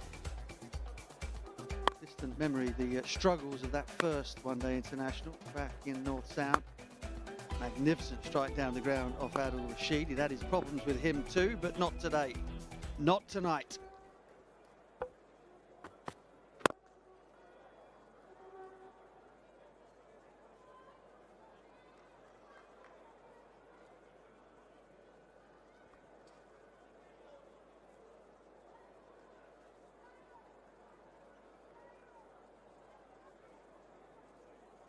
Rashid has got through 6 overs for 31 from the Joel Garner end.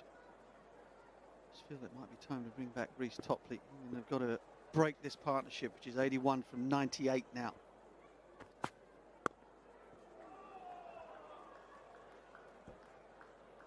Brandon King 52 off 67. Keacy Carty 44 52. I think what Coach Sammy and Captain Shea Hope is doing is creating a little bit of competition at the top, and these are the highest individual scores from the guys just below, currently playing on regional Super 50. You'll see Justin Graves there on 3 occasions, 3 back-to-back centuries. And coming into this game, there would have been loads of pressure, more external than internal, I can bet, on Brandon King to get a score. And you always want to see players with character, with your back against the wall in a series decider for your play and for your team, to come out and be as commanding as he has been. Now, the job is not yet done. He's still only 52. It's still only a half century. But there's a certain way to attack head on as opposed to taking a backward step. And I think Brandon King has done that today. And I spoke to him just before the game, and I lauded him on fighting through to get to 30. Sometimes it goes beyond your personal performance. You're part of a partnership, and that 30, in contrast to today, he would be a lot better for it.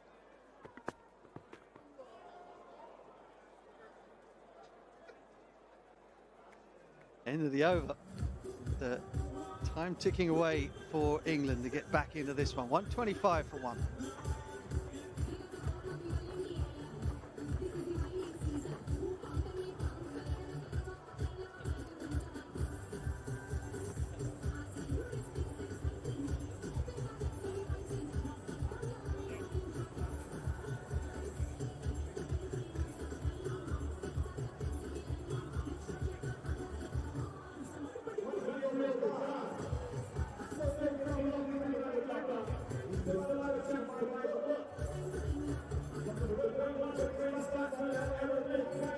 Braithwaite used the word commanding in description of Brandon King, and it certainly has been that, and it's a very good way to keep the youngsters off your back who are breathing down your neck for a spot, to play the way that he has done.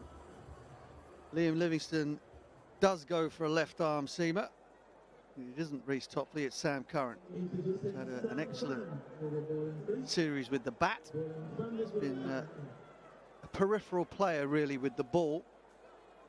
But England could use a little bit of his fighting spirit and that golden arm to break this partnership.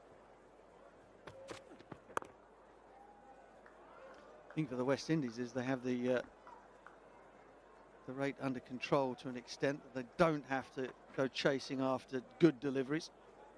And if they can run the ball around and make the odd boundary, the pressure all goes back onto England.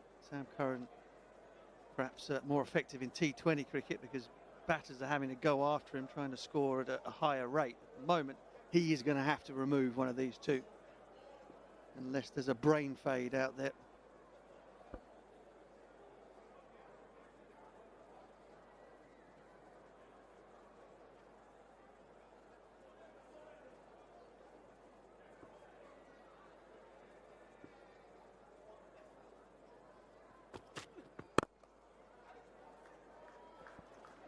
Always wanted to ask you this, Carlos. Our illustrious colleague and good friend, not to mention fan of Barbados, Ian Bishop next door. His words in that World Cup final. Remember the name. How have they followed you around after? Iconic piece of commentary, but it was about you. What was the effect? What has been the effect of that particular piece? Not to mention your 4 sixes in a row, obviously. But it's something that will forever be associated with you and that performance.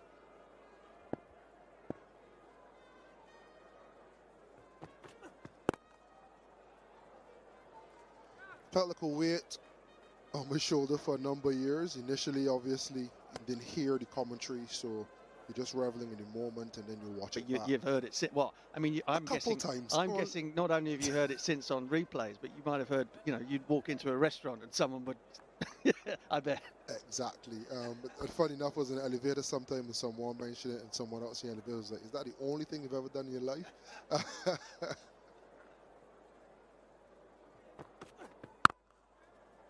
And a part of me wanted so hard to prove that that isn't the only thing that I can do, that sometimes you get tense and you push harder than you need to do, and it sometimes goes beyond the ball you're facing now or the ball you're bowling now.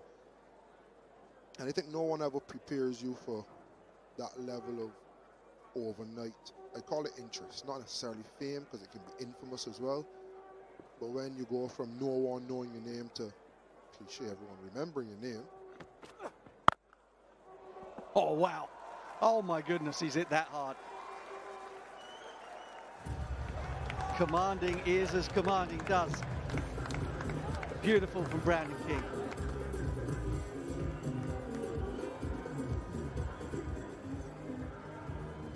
Power on show from King. Bludgeoned by Brandon through the offside mid-room. Advanced. Smashed it through extra cover for 4. Liam Livingstone, the England captain, just drying the ball off. There would be some dew out there, making it difficult to get any purchase either with the fingers or off the pitch. Finds the gap again. This time, Livingstone will half stop it. And despite a less than urgent first, they come back for a second. 1-3-4 for 1.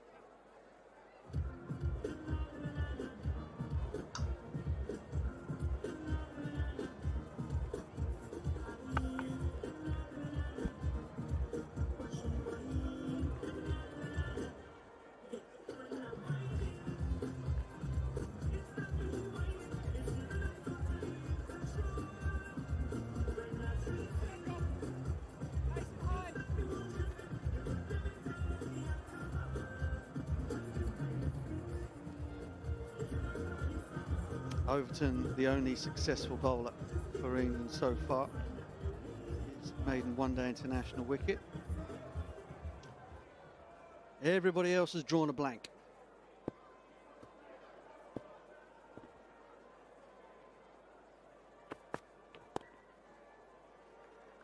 Yeah, and just to pick up from, remember the name and I guess the struggles and the pressures, I think it's something that no one would pull you on side and say this is how to deal with it. You have to find a way to deal with it on your own. But I think on reflection, one thing that I was proud of myself throughout that period is still remaining or trying to remain a good human. Not feeling as though you're better than someone else, and because probably your name being typed a little bit more now than it was before, getting ahead of yourself and thinking you're better than everyone else. And I think that not only is a lesson for me, but for everyone else. You may be down, you may be up. You're not better than you were the day before or worse than you were the day after. If we get cut, we bleed. It's as simple as that, and is a lesson in humility, because when you're up and you think that you are the best in the world, the best ever, this game can humble you very, very quickly. Yeah, sure can. When you're growing up playing your cricket at a ground that has hosted some of the greatest names in the game, never mind in the West Indies, in the game, from the beginning of time to now. And there was always that little bit of extra pressure to live up to the feats of the greats before you. Oh, close to a glove, but nothing on the way through there.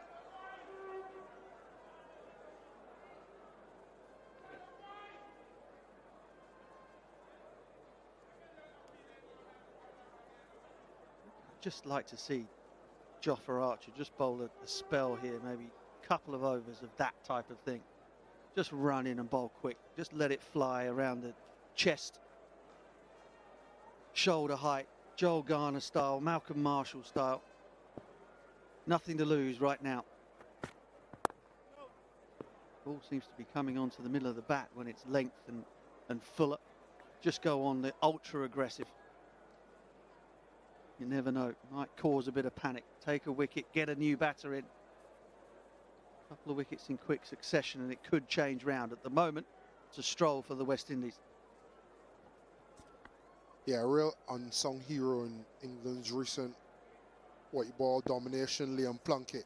The man you could always guarantee would get 2 or 3 foot in the middle overs for England.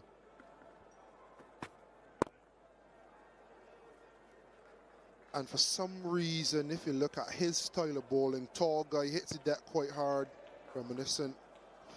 Jamie Overton, Jofra Archer, obviously a lot more pace, a lot leaner.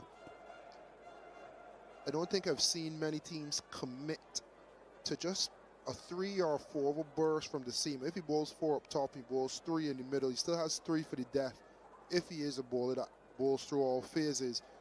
And just employ a similar feel. Deep forward, square, deep fine leg. There's a leg slip. Maybe that's over attacking if he doesn't have the pace of Jofra Archer. But the short ball plan can work. Liam Plunkett showed it in a successful team in a successful era, and Jofra Archer is trying to replicate that. 25 gone, 137 for 1.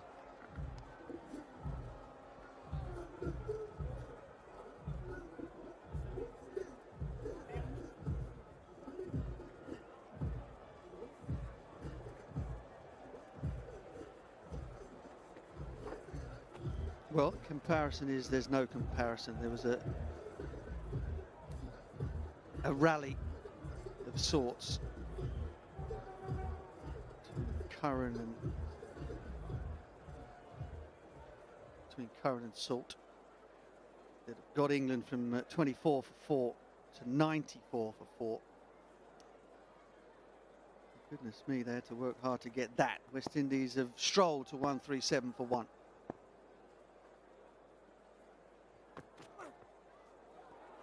No, Sam Curran will give it a go, that is for sure. One thing that might lack in terms of that pace and menace of somebody like Jofra Archer, he more than makes up for in competitive spirit. had to be at his toes, but he got it high enough.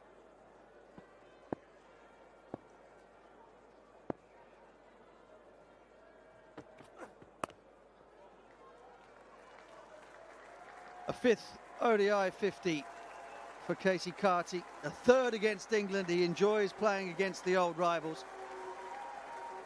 He is slowly growing into a reliable middle order, top order player for the men in maroon.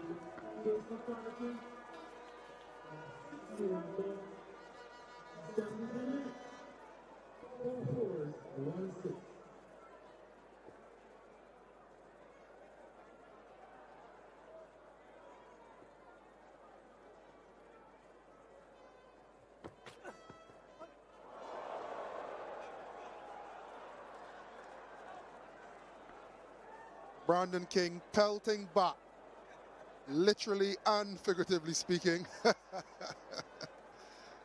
Nice moment between him and Phil Salt. And then there was no bat. Oh! Gave it absolutely everything, and then he had nothing in his hand. Shades of Ben Stokes there in the recent Test series in Pakistan. Ended up throwing his bat to mid-wicket and being dismissed. Salty's decided he doesn't need that anymore.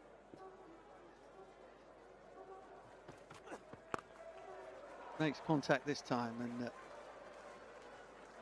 a nice controlled pull shot. As you mentioned, but Keacy Carty developing into a real reliable cricketer, and the beauty about this graphic is the progression. On every metric, he's better. Whether the amount of runs scored or the average, what you can't see there is also the strike rate, which is something he's improved in 2024. So he's doing everything better and at a faster rate.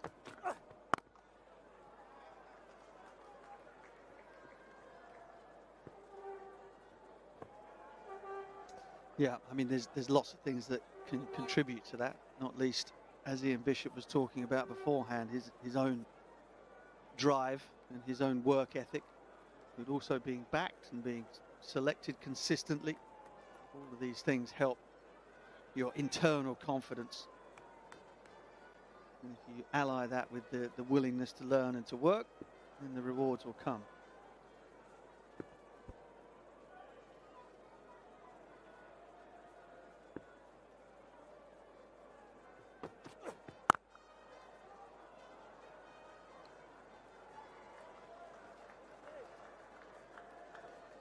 Oh, another good over.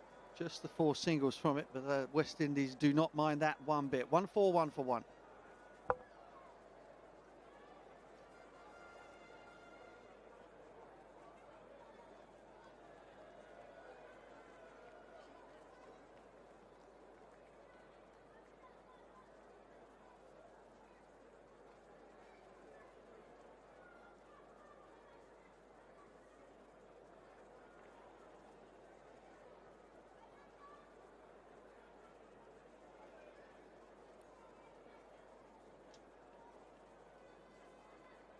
The equation now 1-2-3 from 1-4-4. West Indies in total control here.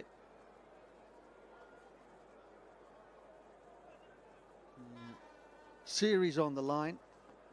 Defeated England here in 2023, December, to win their only series against a top 10 opposition. And look, odds on to do the same to England here again, gaining them valuable World Cup qualification points, unless Ian Livingstone and co can pull a rabbit out of the hat. It might have to be assisted by some kind of carelessness from the West Indies, but at the moment they're showing no sign of that whatsoever.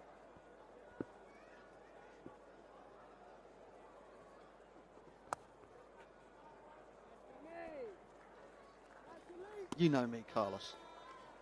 As neutral as Switzerland, but this game could do with a little bit of jeopardy. Not from your point of view, granted, but for the neutral, a bit of jeopardy would be good. 100 partnership between King and Carty, And it has been an excellent one. 121 deliveries to get there. Very little fuss, a lot of skill, some fine stroke play. And they are guiding the West Indies to victory here in Barbados.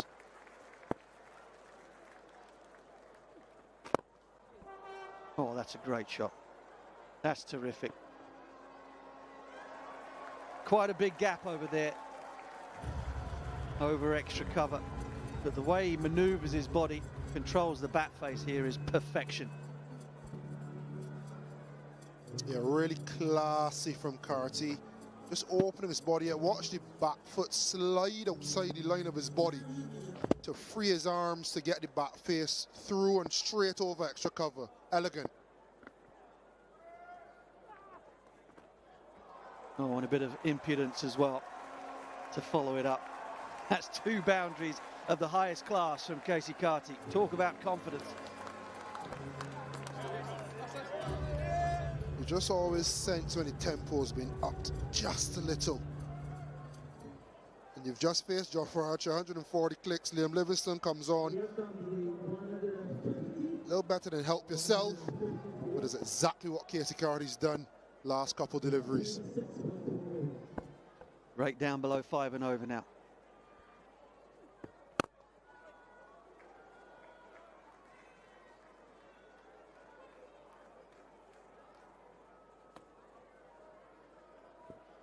What was it you said about a rum shot? Couple of boundaries, single. The single gets a bigger cheer than the boundaries. Good cricket. Yes, sir.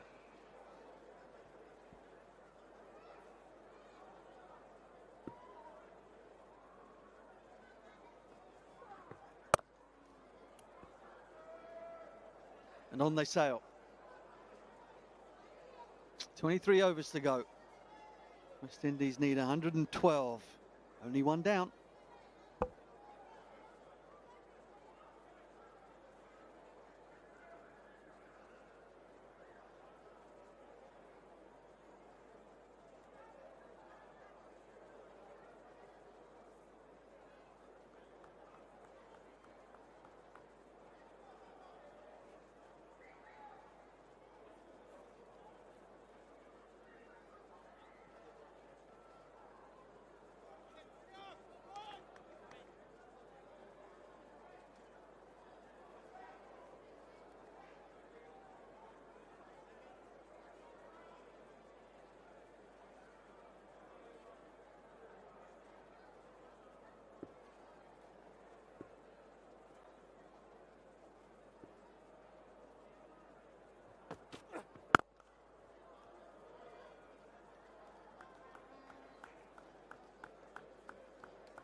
Keacy Carty's been good today.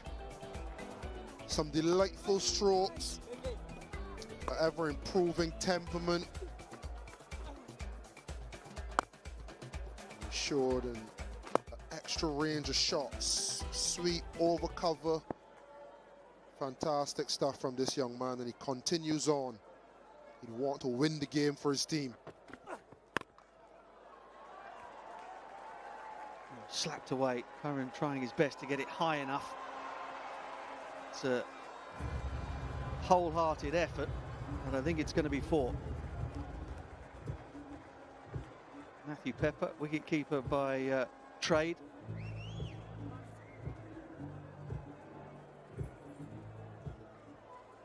Does it touch him? Oh, he touches it. 4.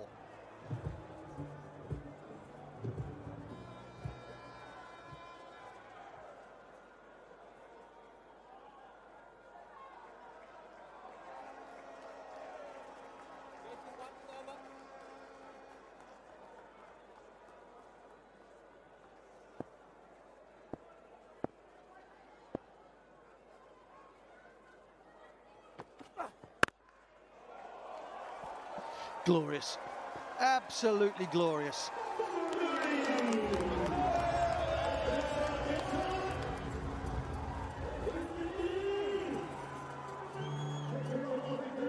All class from Carty. Front foot, top of the bounce. lot to love. Not a man move.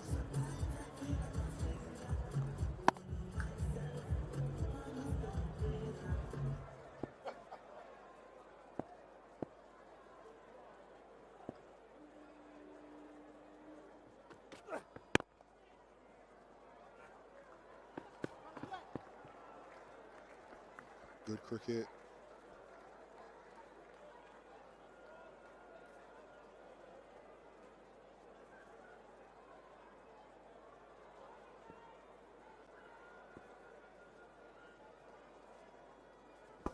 Right, where are you turning? Skipper Brathwaite, who's going to get me a wicket?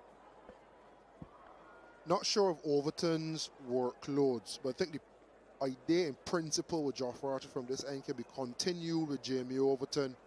Just be really aggressive. You have nothing to lose. The game can meander on and you lose anyway. I think after Jofra Archer, Jamie Overton potentially could have been used for that over. Definitely bring him now. If he can bowl more overs, we don't know. We know he's always going to play the T20s and you bowl 4 overs. Then maybe he's limited to 4 overs, hence why Curran is into the game a little bit earlier. Can you get a Rashid Topley in? Which end do you get him in from? Can he come from the same end as Livingston and come around the wicket and cramp the right-handers? Or do you bring Overton back in and employ the same short ball plan, even if it's only for a couple overs? But they need to make something happen. It needs to happen very, very quickly.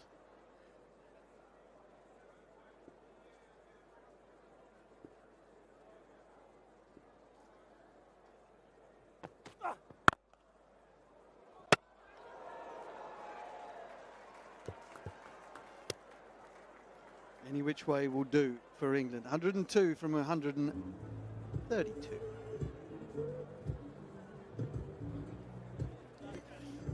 Can I see you going to have a angle, quick please? check.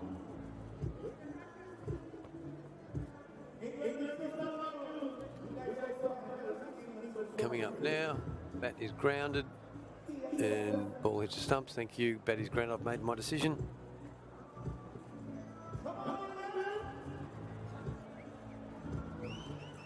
Yep, comfortably home. Nothing happening for the Englishman here at Kensington Oval. 162 for 1.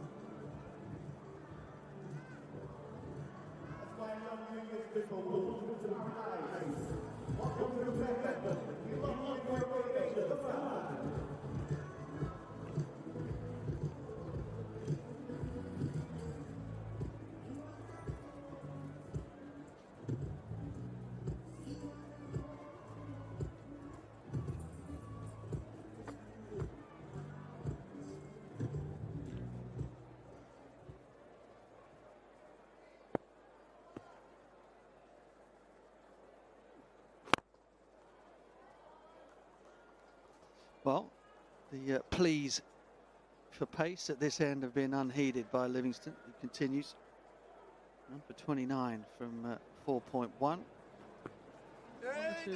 Well, they've still got smiles on their faces, and why wouldn't you? Here in Barbados. She looks a little bit more glum. Brown, though. Down the ground. There is a man out there. Lands short of Will Jacks.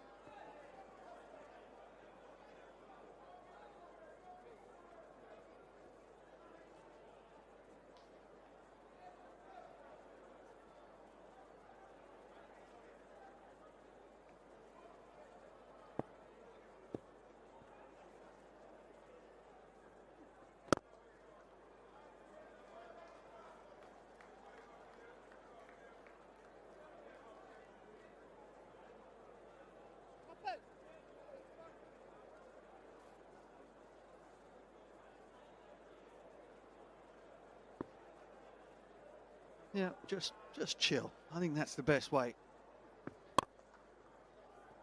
England need to find a way to ignite and excite these travelling fans. Try to get them on side. Cause a bit of chaos and mayhem.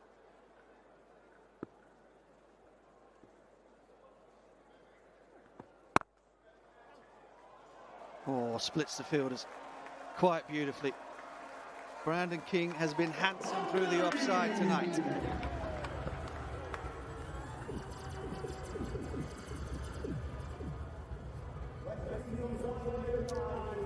A quite delightful drive. 2 extra covers in play.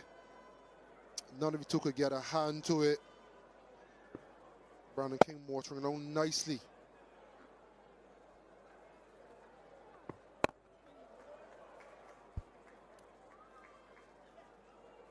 King will keep the strike and keep that momentum going for the West Indies. 171 from 29. They need 94 runs to win.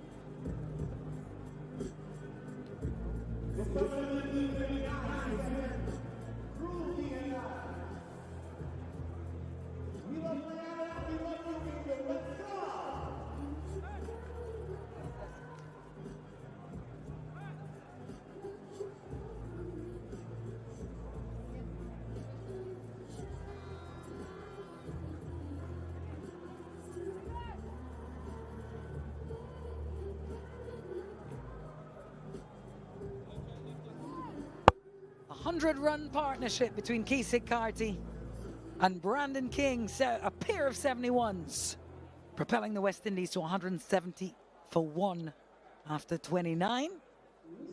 The English attack appearing somewhat toothless here this evening under the lights in Bridgetown. What kind of magic can Rhys Topley muster for his side?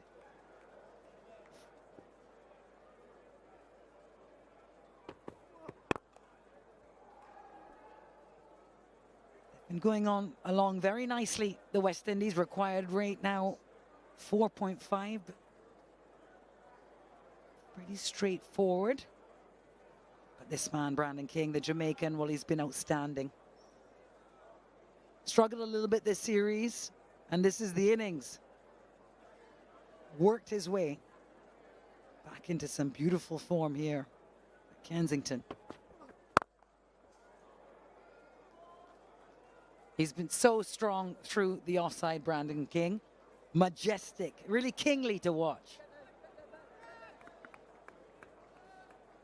And we've known that to be his strength, and teams have tried to deny him that by nipping the ball back at him or bowling straight at him from the best attacks. Yeah, he had another piece of brilliance earlier in the field.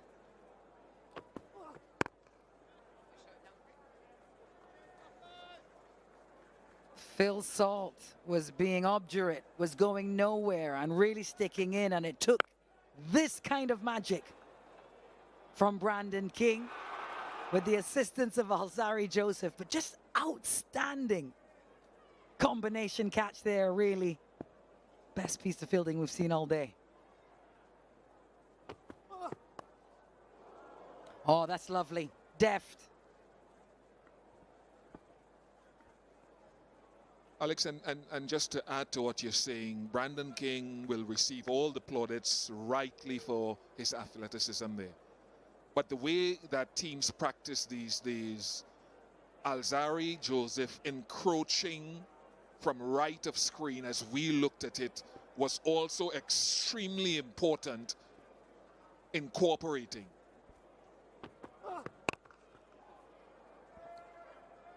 Yeah, you're right, Bish. He has a way of looking nonchalant, right? But he was ready for it. Well, this is the teamwork that they practice. You see that this guy has an opportunity on the boundary, and so you are coming towards him, not getting too close that you interrupt him from his peripheral vision, but you're just close enough should, in case, he has to relay to you. And that's a standard part of catching practice now.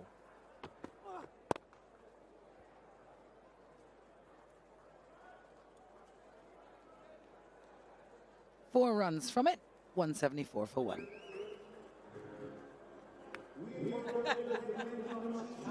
And that is teamwork as well, because it takes energy, it takes commitment from another fielder to make that effort down there. Some guys would just be happy leaving a guy on his own. So Very good from Brandon King and Zari Joseph and Keacy Carty changing the ball time.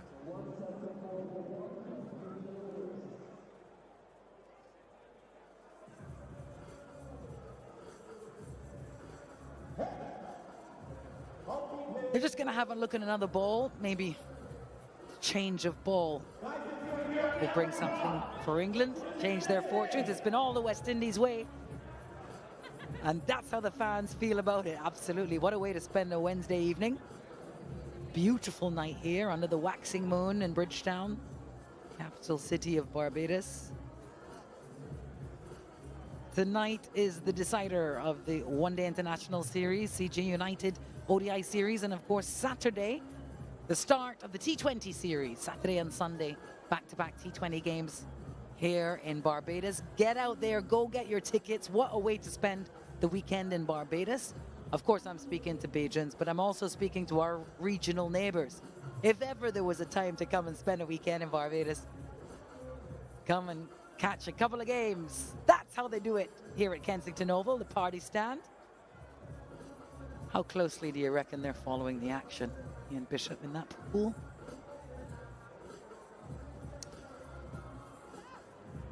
Yeah, I think it's secondary to some, but more importantly, primary to most.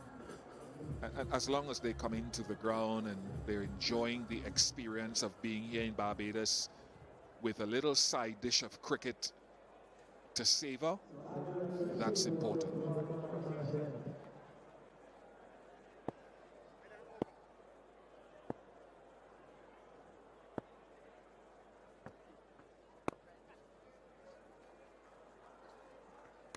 Rashid back into the attack, his first one from the Malcolm Marshall end. We've got a new ball because of some dew on the ground, damp conditions. Replacement ball, that is. It is part and parcel, or should I say in part, why chasing here in the last 11 games prior to this has been so successful that 9 times teams have won.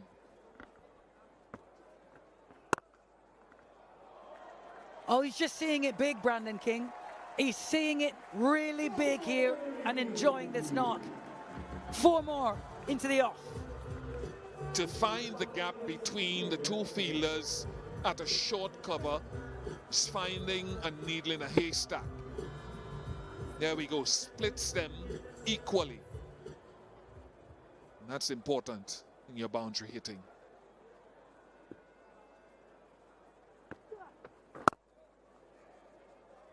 Just want to be clear, Alex, yes, the dew is a factor in day-night games. Of course, there have been 1 or 2 day games or some day games, so dew is not a factor in that. But certainly when we do shorter format games here, dew is a factor as well as ODIs. He's going to go again. This is Ariel, a fielder on it, but it will drop just short. Gets away with that.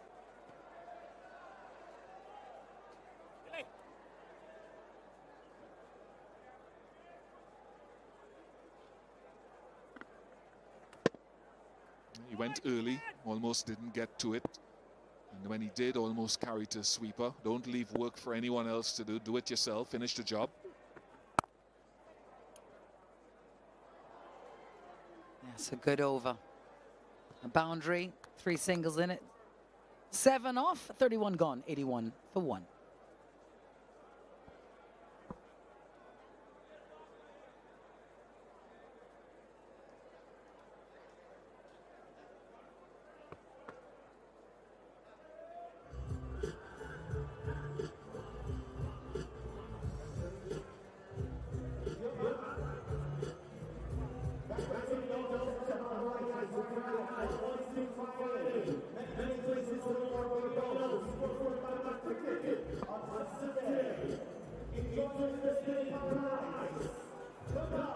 Well, it looks a fairly straightforward equation at this stage for the Windies.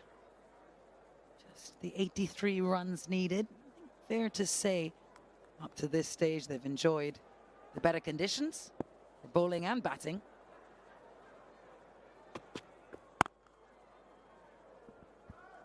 And an opportunity here for both King and Carty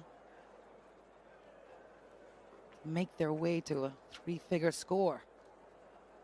Yeah, well, the conversations between Keacy, and that's an indication of the moisture now with the dew formation, where you're picking up a slight mud under the bottom of shoe. And once that cakes and builds up, the spikes can sometimes become ineffective in gripping in the surface. That's why they're cleaning it off, so that he gets appropriate traction as he runs in and when he lands at the crease.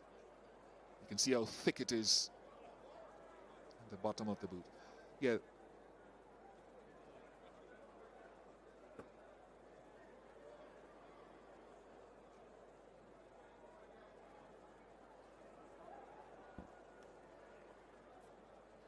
Yeah, the conversations between Carty and King, particularly with Keacy Carty, on trying to get to that cherished landmark for the first time. He has been close a couple of times in the qualifiers last year in Australia, in the second game in Antigua. What has he learnt, and how can he carry himself through this phase, fascinating phase?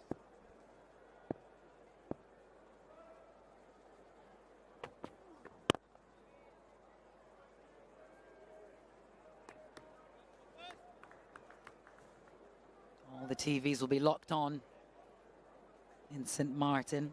It was 2022, and this young man, Keacy Carty, was selected to tour in the Netherlands, became the first player born in St. Martin to be in a West Indies squad.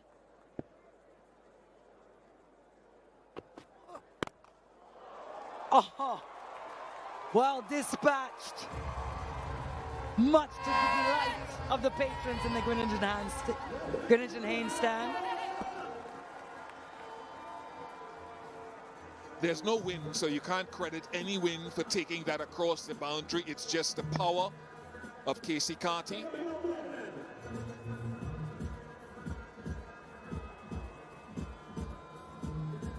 Conditions allowing good scoring opportunities as well as the skill of the batters themselves.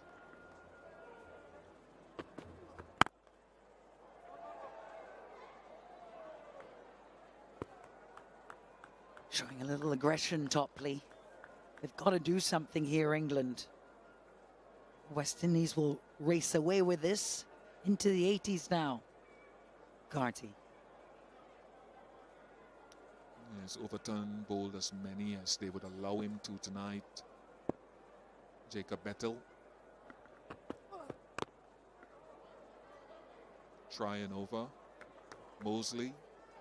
Just try one over is something they could think of.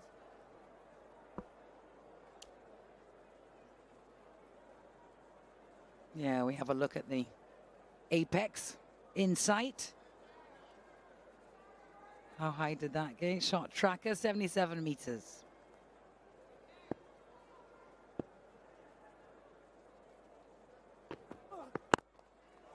Oh, another one.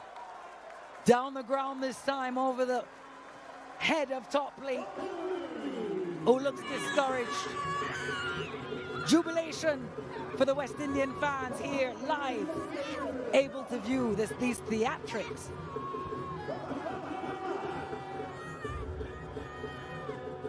.191 for one.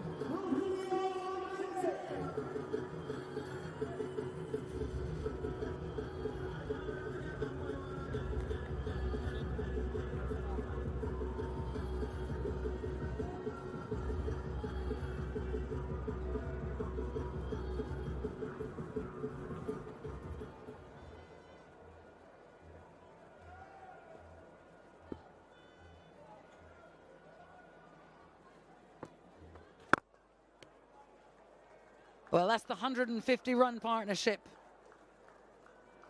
between these two. Having lost Evan Lewis from that opening partnership, this second wicket partnership has been outstanding.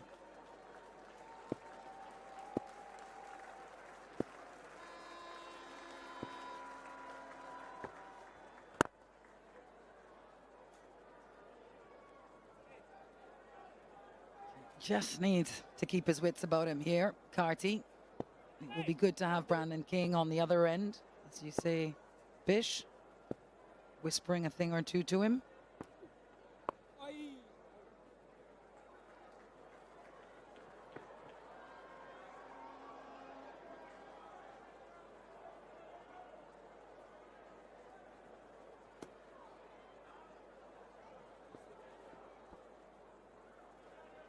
Imagine there'll be a bit running through the minds of both men. Out there in the middle, opportunities for them to go big in front of a home crowd, win a series, gain valuable points, ODI points.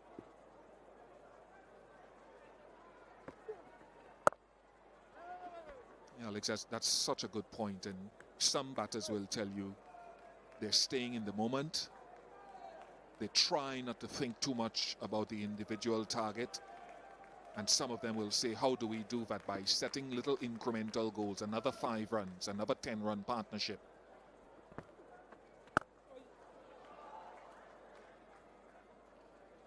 It just keeps your mind sharp. But by not focusing too much on the bigger picture individually, you keep that pressure off yourself and that sense of anticipation. It's not easy. It's a discipline that needs to be practiced and worked at. Talk about it all the time. Staying in process and let outcome take care of itself.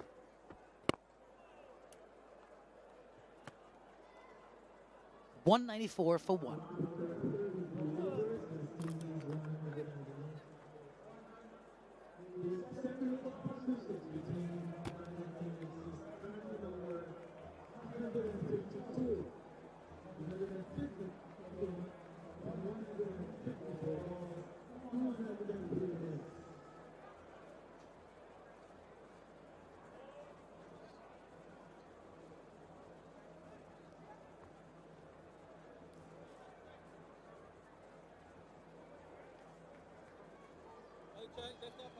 Just the 70 runs needed now for the West Indies to seal this series with a win this evening in Bridgetown. Liam Livingstone reaching for another man. Jacob Bethell with his slow left arm. He'll be disappointed not to have performed this evening in front of his friends and family here in Barbados with the bat. What can he do with the ball? What kind of excitement can he muster? And what we have to say is a very flat crowd at the minute.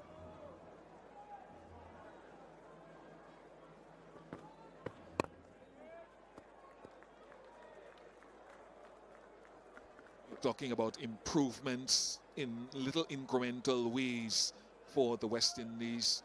Up until February this year, the dot ball percentage was 56.3. And so they've talked about this for a long time. But finally, we're seeing a little improvement in this period that we talked about up to October, November. It's dropped almost 10 points. Little incremental improvements. Bowling in the power play, better length.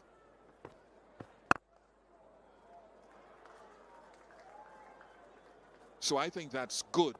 I was looking at it from the start of this series as well, Alex. In Antigua in the second game, 134 dots represented an improvement over innings. Today, 107 so far. And with the kind of boundary hitting the West Indies do as well, you can imagine the bounty.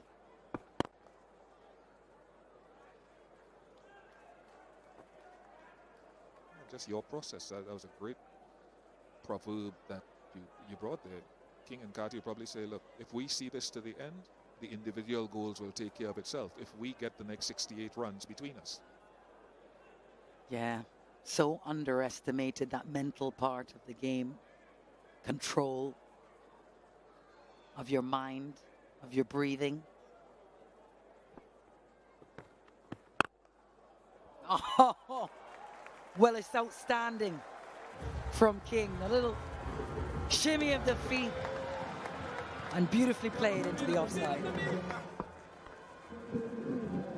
I'm sure our colleagues would have talked, and we talked about it at the pre-show, about how important an innings this would be for Brandon King, given his lean run since the qualifiers last year. He struggled in the first game, but has grown ever more fluent from the start of this innings to now.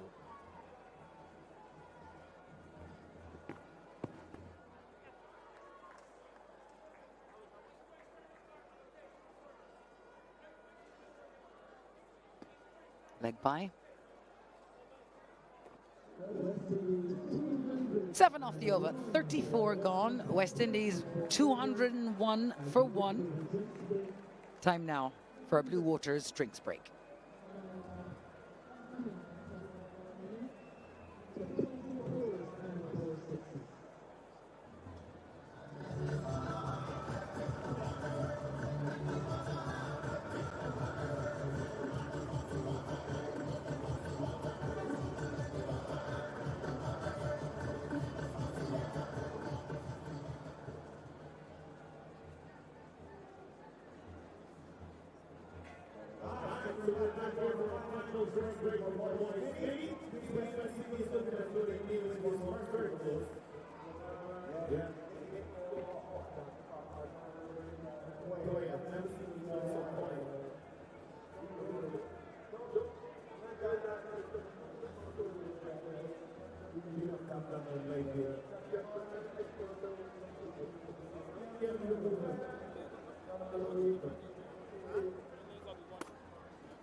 The 200 is up for the West Indies, 201 for 1. Jamie Overton, the sole bowler to make any inroads into those West Indies lineup.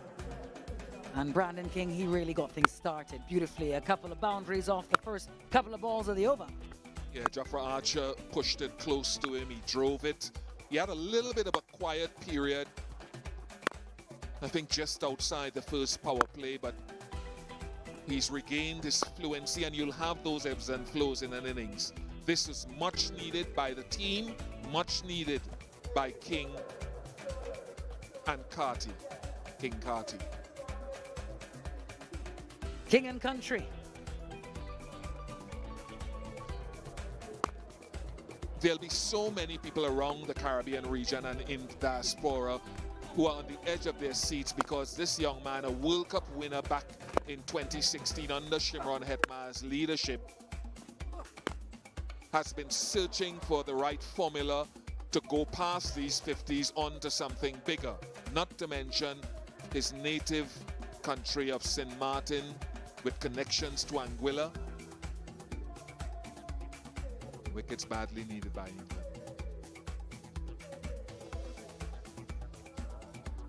Yeah, they've struggled, England. I'll ask some questions.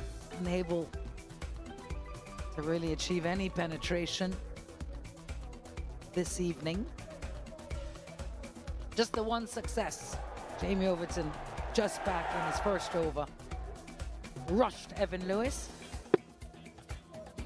But the second time in the series out to the pull shot.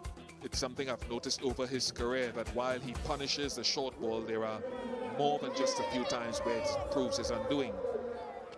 I hope to see them playing a few pull shots at some point in the future, male and female. Here, here.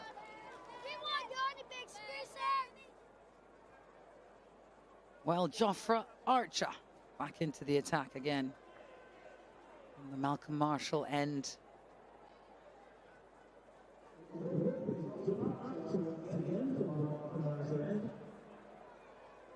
Really in a dominant position here now, the Windies. All eyes on King and Carty in the middle. 85 and 87 respectively.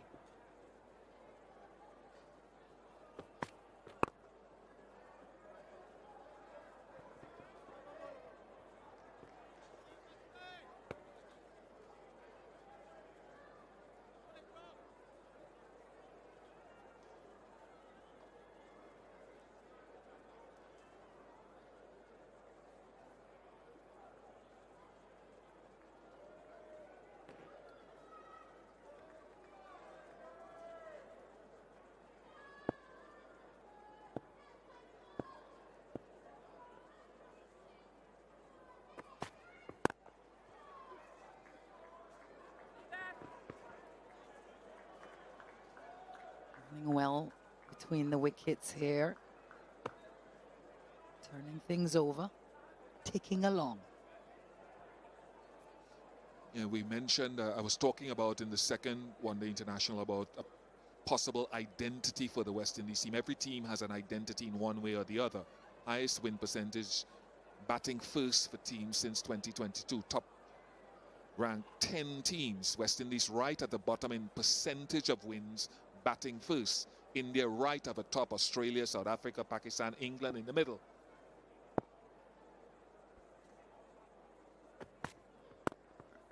So what that's telling us is right now, in this paradigm of this West Indies ODI team, their strength really is in their run chasing more often than not exclusively. Now, as their bowling gets better, as Matthew Ford comes into his own, as Alzari Joseph continues to lead, as whether it's Shamar Joseph and Jaden Seals and whoever else get better, they can start defending totals with greater aplomb. But for right now, their identity is this, chasing.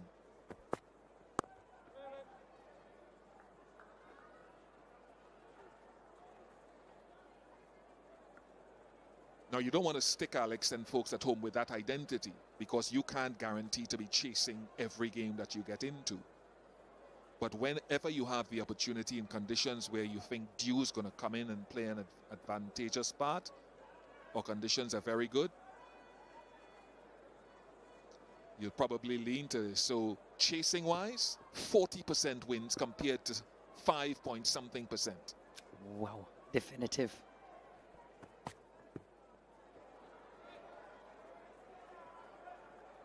Interesting identity.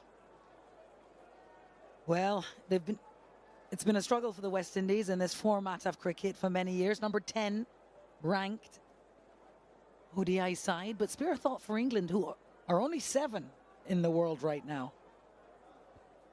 Yeah, because they're searching with this team, they're searching for potency with the ball.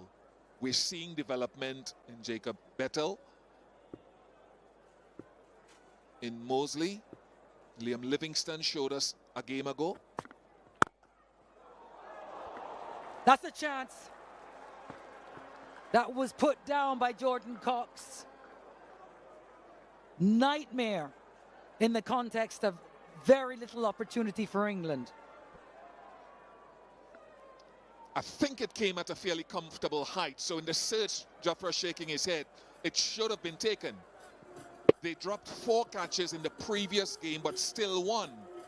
He was low enough, got his hand in a reverse cup and should have been taken. Don't think he was affected by the lights or anything. Just burst through the hands. Not having a great time in the Caribbean.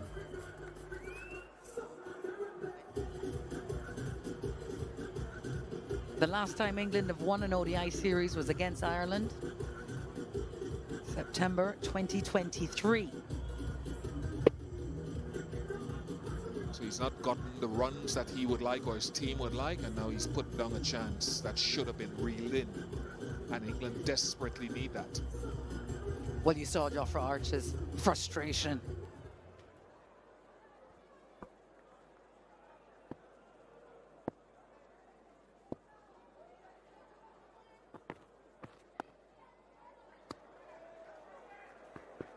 Deftly managed by Carty.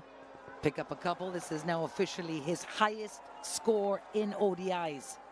Keacy Carty moved on to 93. TV umpire to director, can we check the boundary, please? Coming up now. Got his hand on it.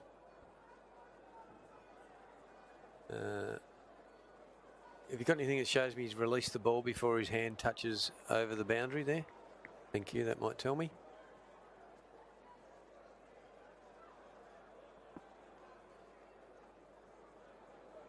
Yeah, runs.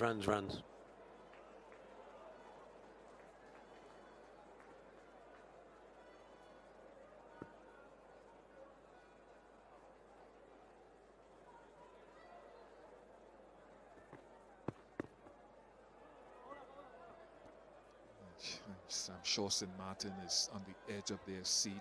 Those in Anguilla where he has connections. Of course, Brandon King has been there twice before in ODIs, and this will be celebrated too. But for Keacy Carty, how huge this would be as well.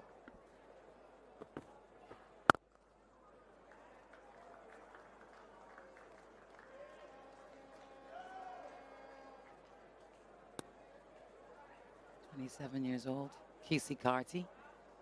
And my observation of him is that he always manages himself in a really mature way. Seems older than his years. Too right. He said straight up to us, I think it was last year, I don't want to just play 1 or 2 games. I want to leave a legacy for those coming behind me in St. Martin and in West Indies cricket. And this moving to 97 will go a long way to do that if he can get 3 more.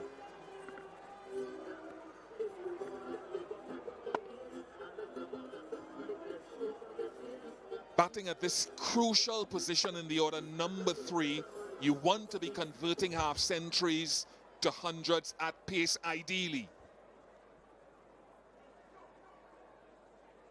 Body check on his dad, Keith. Blood pressure. Get him some water, sit him down. Huge moment.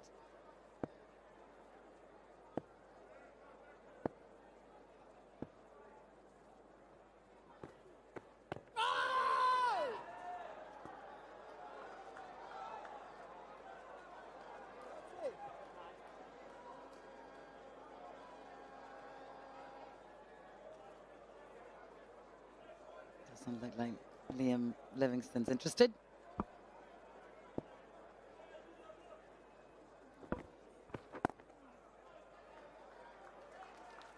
Really nice.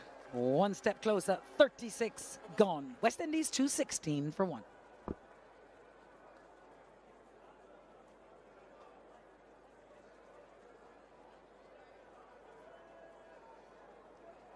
From the ranks of an under-19 World Cup winner to inspiring a nation in a run chase series clincher potentially for the West Indies. What a growth this will be for Keacy Carty.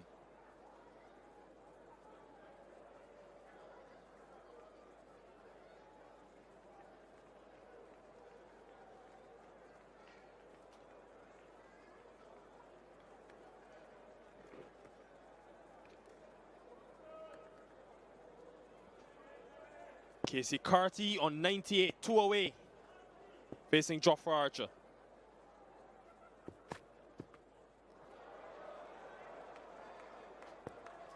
Wide signaled. Hello to Carlos Brathwaite, who is very proud of these 2 West Indians as they guide the West Indies to what we think will be a series win.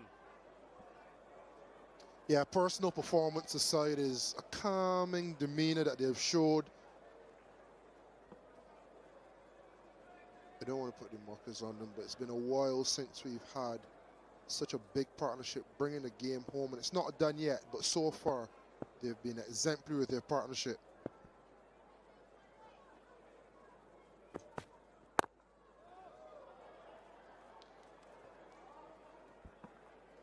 Yeah, both batters, in particular Keacy Carty, have gotten starts. Carty has been known for getting deep 50s and big 50s. Think back to Sri Lanka in the qualifiers last year, got 88. He was run out on 87 in Australia earlier this year. This could be the moment. Lord, please don't make me have to put the jinx on him.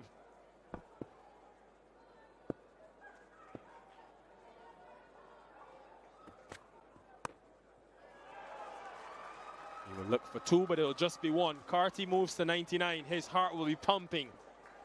You were in this position once, Carlos. What is it like?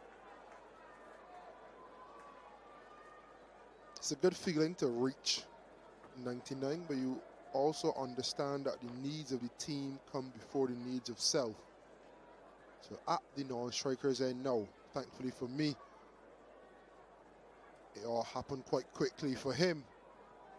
In the 90s for a few balls, 98, Seen through a couple. Now he's on the non-striker's end on 99. It will be on his mind.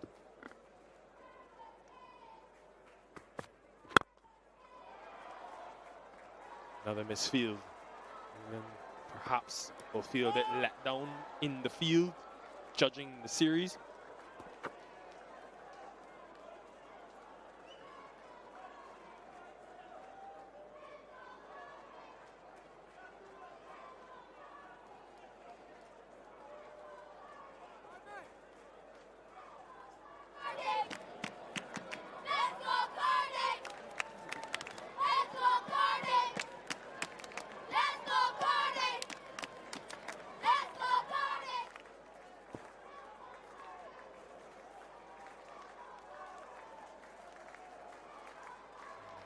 There is a buzz around Kensington. There will be nerves for him.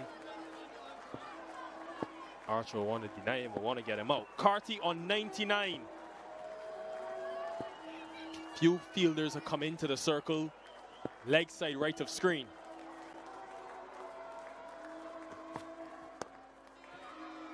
Ooh, still on 99.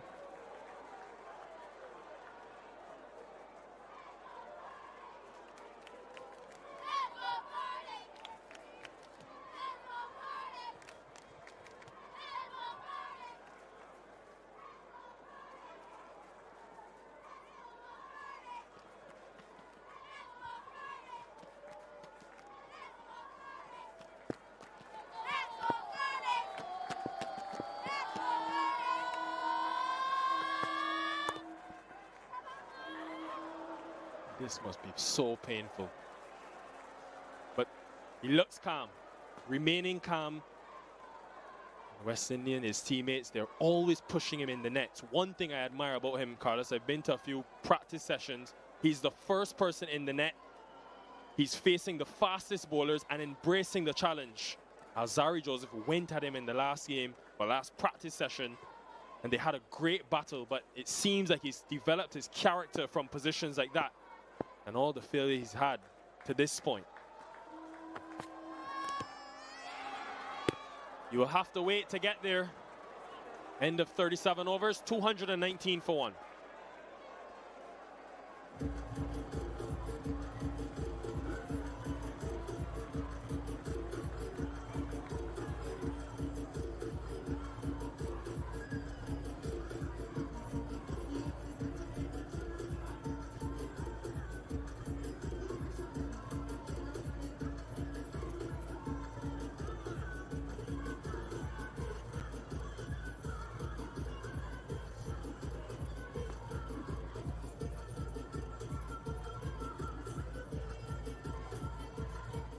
West Indies in a commanding position, needing 45 to win the series. Both batters in the 90s.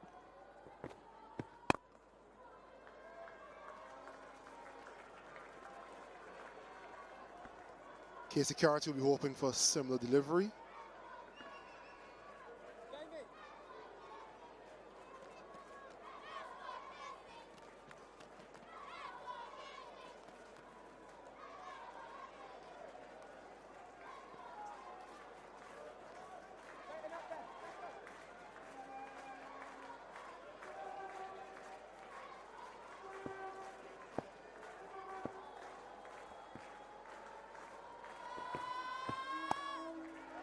In the gap, and there it is. 100 for Keacy Carty. 890 days ago, he became the first man from St. Martin to play for this nation. Today, he's the first to score 100. A proud moment. He's been here 4 times and finally has breached the final hurdle. Sensational stuff from Keacy Carty. More than a runner ball as well. Came to the crease and showed loads of authority. Really upped the tempo, once he's past 50, and he's reached the promised land.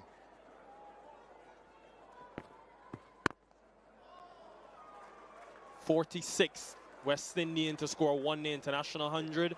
And let's not forget the context in an all-important series decider.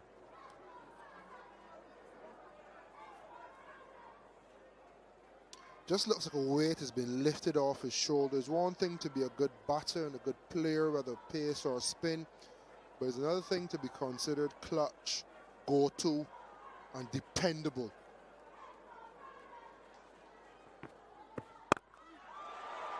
Brandon King will try to get his. That's a good start. Boundary.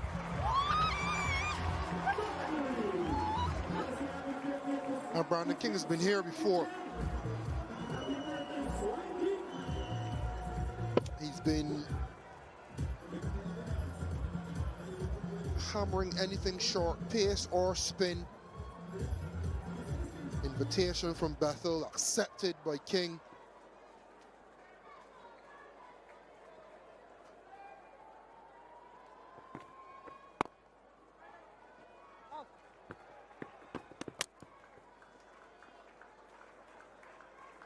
And just to continue to laud Keacy Carty, he is developing this gene of being able to score runs when they count.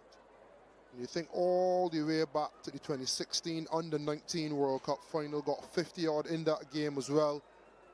And then again today in a series decider, a century, not out so far. The next step is to bring it home, get a red inker.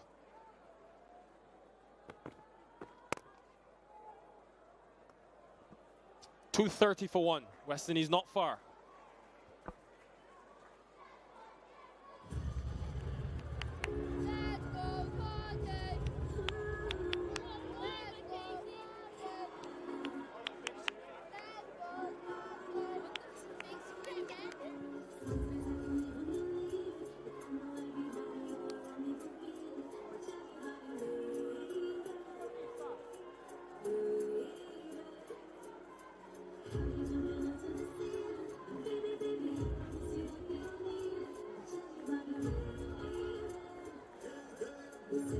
For Keacy Carty, Brandon King 4 runs away. England need a miracle at this stage.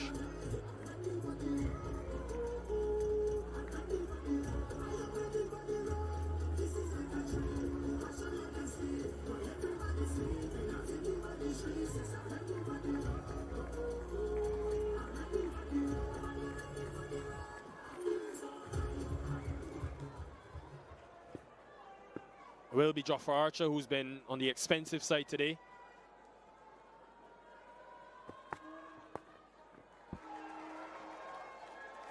Gets into the boundary. Third one-day international, 100 for the King. He has faced adversity head-on and responded. What a knock that is in a potential series winner. He's back at the peak of his powers.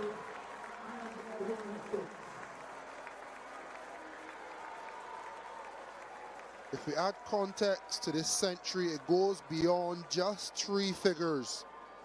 This man has showed so much character in this knock tonight. In a deciding game. So much of the external talk, been about persons who can replace him. He's there to stay. And this knock solidifies that.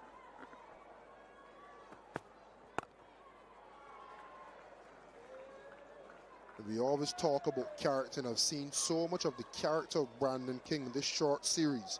Think back to the first ODI, not striking him as well as he would want, but understanding the selflessness and the importance of partnership.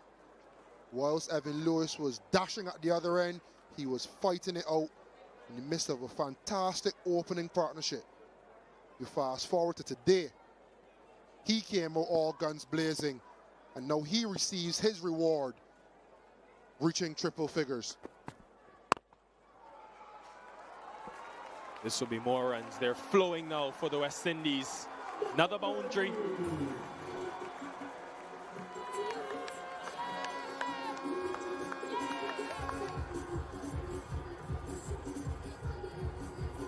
Again, control from Keacy Carty, rolling his wrist. Milestones have been reached, but the end goal has not yet been reached, and this young man realizes that, still showing control, and the fans are enjoying it.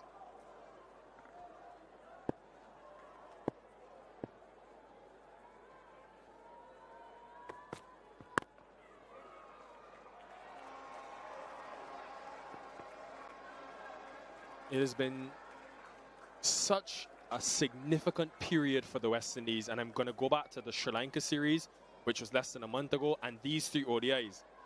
Coming into that series, in the last 2 years, the West Indies had 5 ODI hundreds. 4 of them were by Shea Hope. Now they've got Evan Lewis stepping in, Rutherford has chipped in, and both batters here getting hundreds. The convergence, as you know, Carlos, regionally to international level has always been an issue. This is such a step in the positive direction.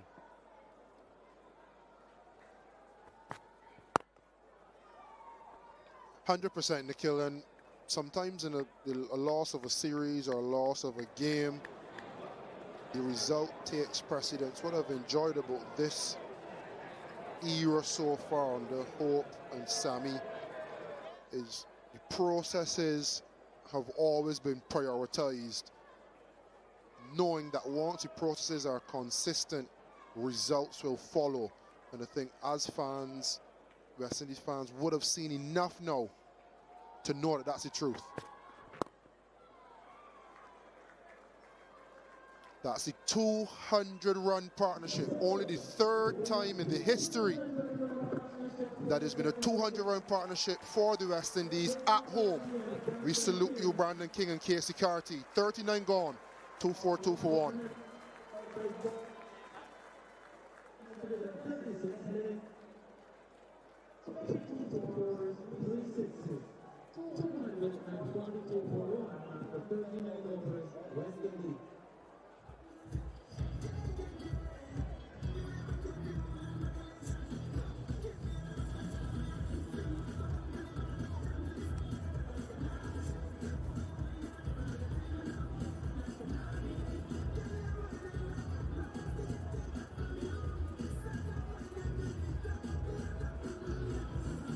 What a moment. 200 between 2 batters. And Keacy Carty in his maiden ODI 100, Carlos, what has impressed you the most? There's been a level of control of his stroke play, knowing how to cycle through the gears and show that batsmanship, which is an art, a dying art. Not lost on Keacy Carty in the West Indies today, however. Will be more runs. He's really played the sweep shot and scored behind square quite well tonight.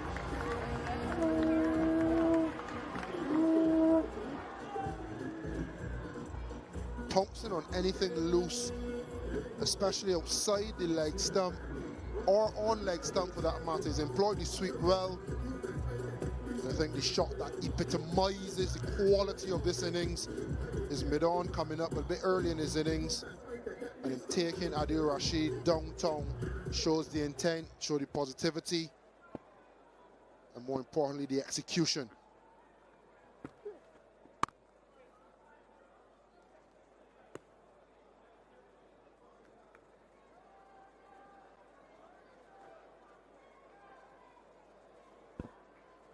How do we keep getting West Indian batters to chip in and contribute to take the pressure off of Shea Hope? Batting has long been the issue.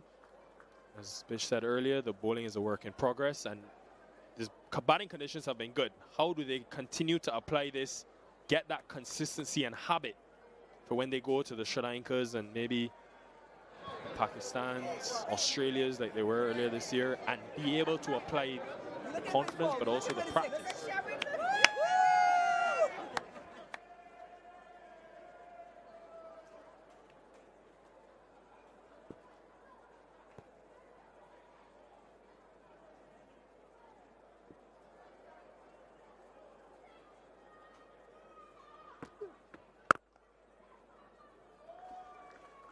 Yeah, and the challenges when you go to Sri Lanka and Australia can be slightly different, but 300 is this magic number in ODI cricket, and it looks quite easy now that they'll surpass that if they had to go the full 50. But chasing 300 or setting 300, they could potentially go about it slightly different. We always talk about dot ball percentages, but what I love today is the intent of both batters to score. And that intent to score not always a boundary. And the West Indies as a batting culture hasn't quite mastered getting those singles and rotating strike yet. But the intent to know your area, know the type of delivery you want to attack is a lot better now than it was before. You think back to Brandon King and the new ball. Everything on the stump he blocked, anything full he drove, and anything short he pulled. So he knows his areas. How can we now start to expand? 15 away, the West Indies from winning the series, 2-4-9 for 1.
England haven't been able to find any bite with the ball.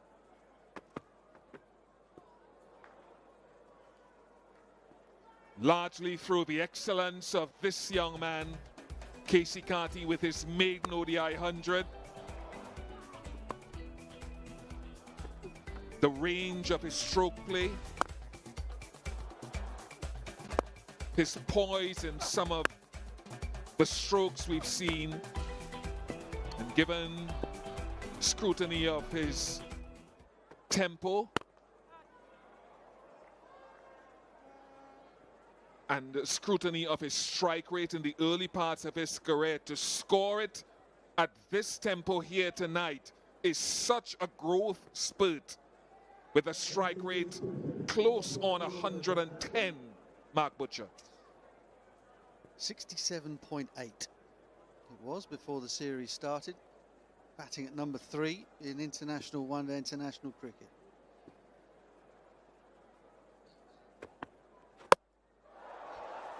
Snuck through finally. Topley and England have their second.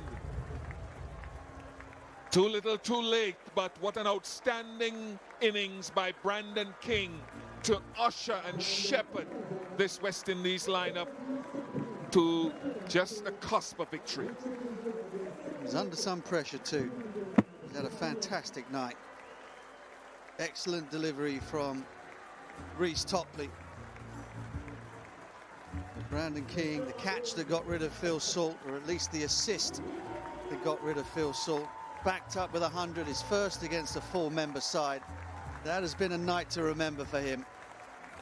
And a night to remember for all involved in West Indies cricket as they turn over England for the second time in as many series. He goes for 102, 251 for 2.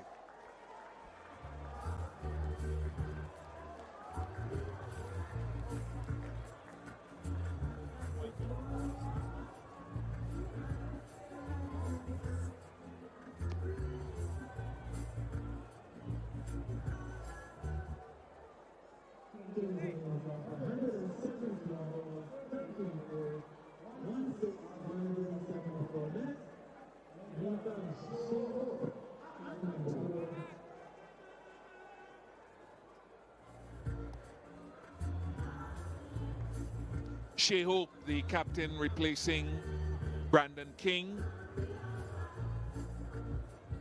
One touch player replacing the next. Good delivery, Butch, as you said.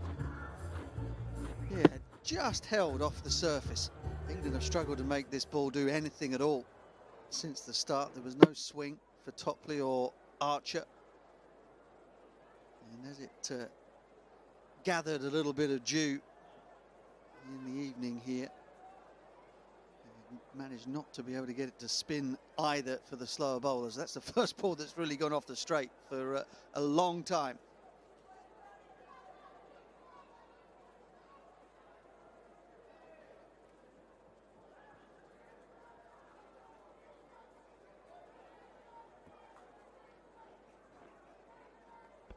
slip in for the new batter, Shea Hope.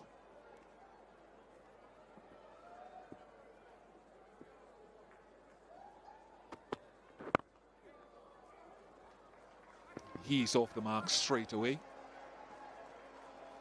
with a couple.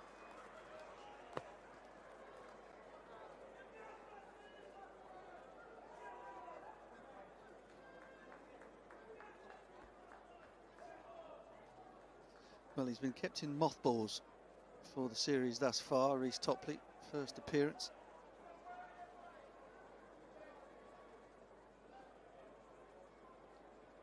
His first one-day international in the West Indies as well.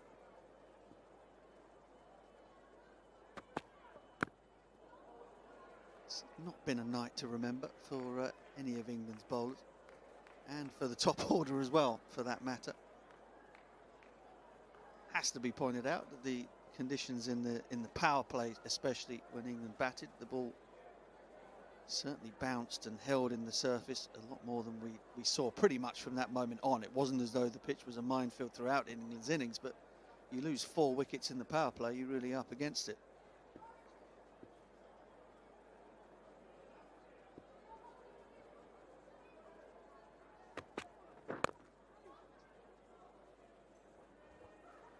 And Sam Curran spoke before the game and said exactly that. He said whoever bats first is going to have to contend with the nature of the surface during the daytime, which would probably hold a bit and would probably slide on a lot better at night from his experience with the due formation. So he hit it bang on, and I thought the West Indies were superb in those first 10 overs with the ball.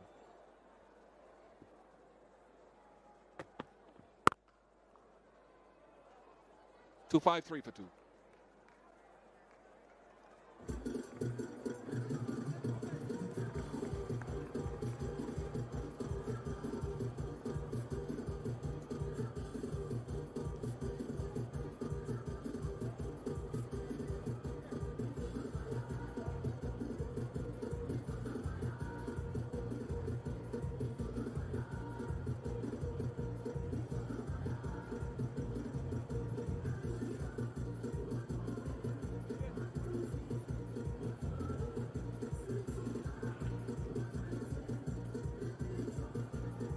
England have struggled for potency with the ball. Only 2 wickets, been an excellent run chase.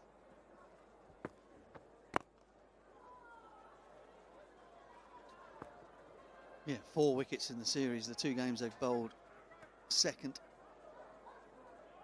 And they managed to pick up 2 in the first ODI, 2 here. And the two venues in Sir Vivian Richards Stadium here at Kensington Oval are the 2 top-ranked places in world cricket for chasing runs.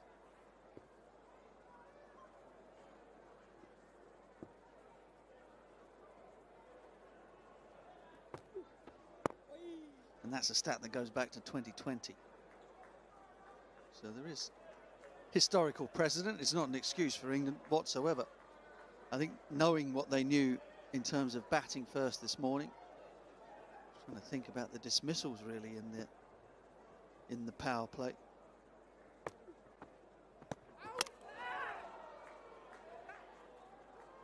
Speculative shout from Phil Salt. We've got a review.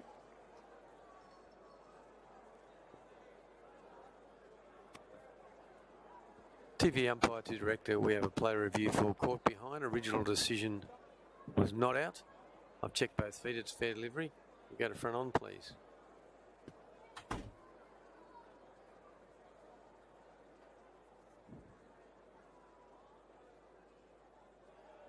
Thank you. Can we go to ultra edge, please?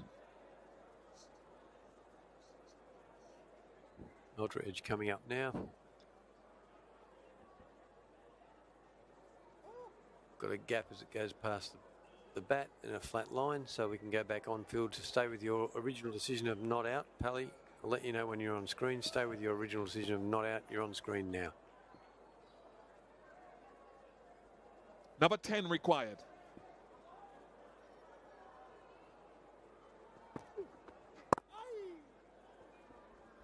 Yeah, just going back to England's batting in the power play, knowing what they knew about the surface and how it was likely to be tricky in the power play.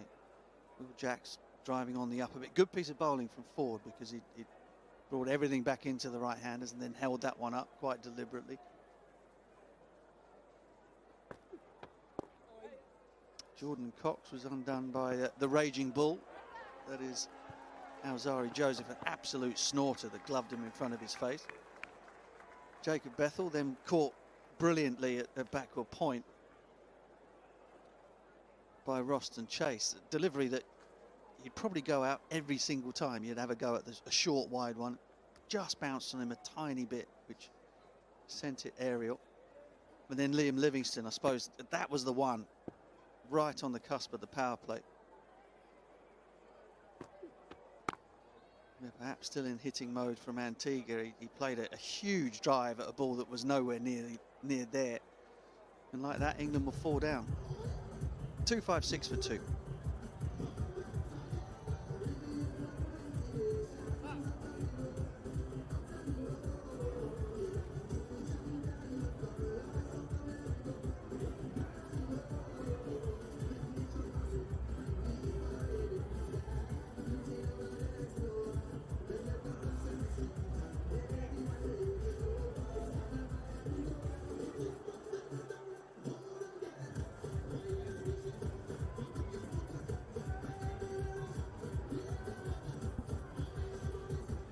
Well, it looks a sorry card from an England point of view. Not so for the West Indies. Excellence from Carty and King. King under huge pressure.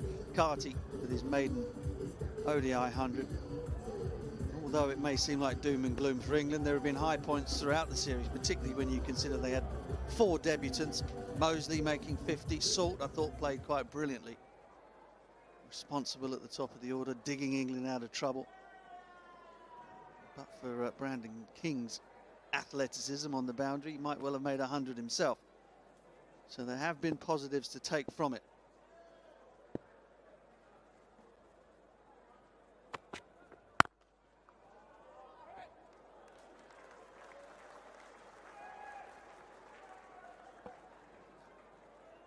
Looked like he wanted to be down there a little bit longer.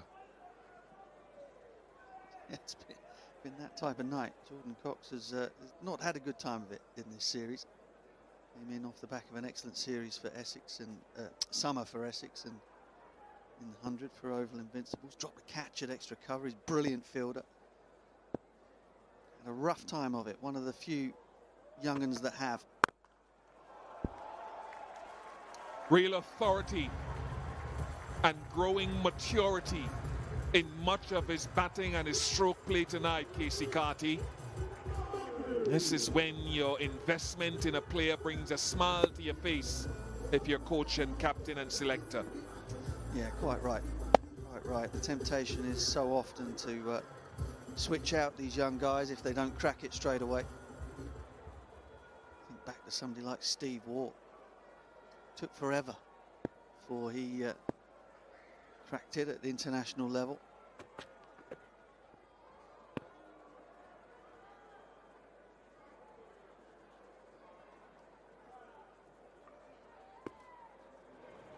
Played some brilliant shots tonight, Keacy Carty. You mentioned the strike rate. He upped that in the previous game as well. He helped Shea Hope put on that mammoth partnership in Antigua. Just grown in stature.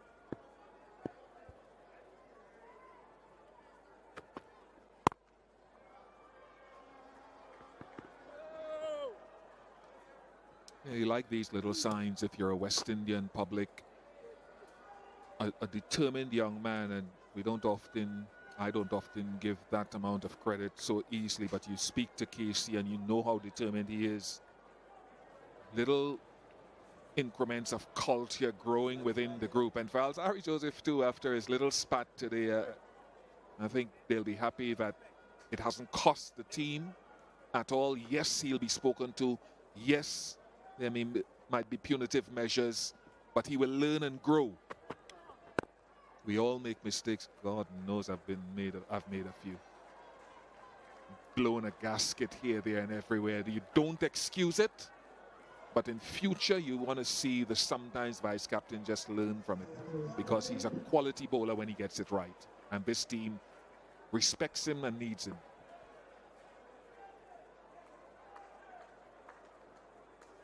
Totally get the acrimony that some West Indian fans feel about it. Totally understandable. But we learn, we grow, we accept where we've been wrong. Scores level.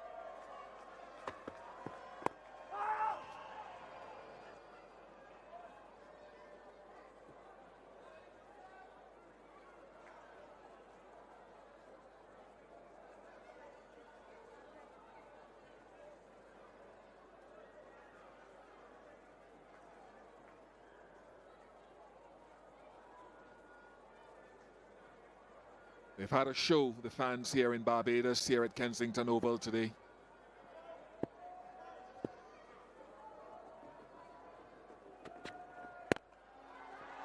And here a clinical batting performance led by Brandon King and Keacy Carty, following on from excellent work in the power play with the West Indian bowlers. Clinches the decider. They win the series by 2-1. And more importantly, in the bigger picture, take incremental strides to improving their ranking in the game.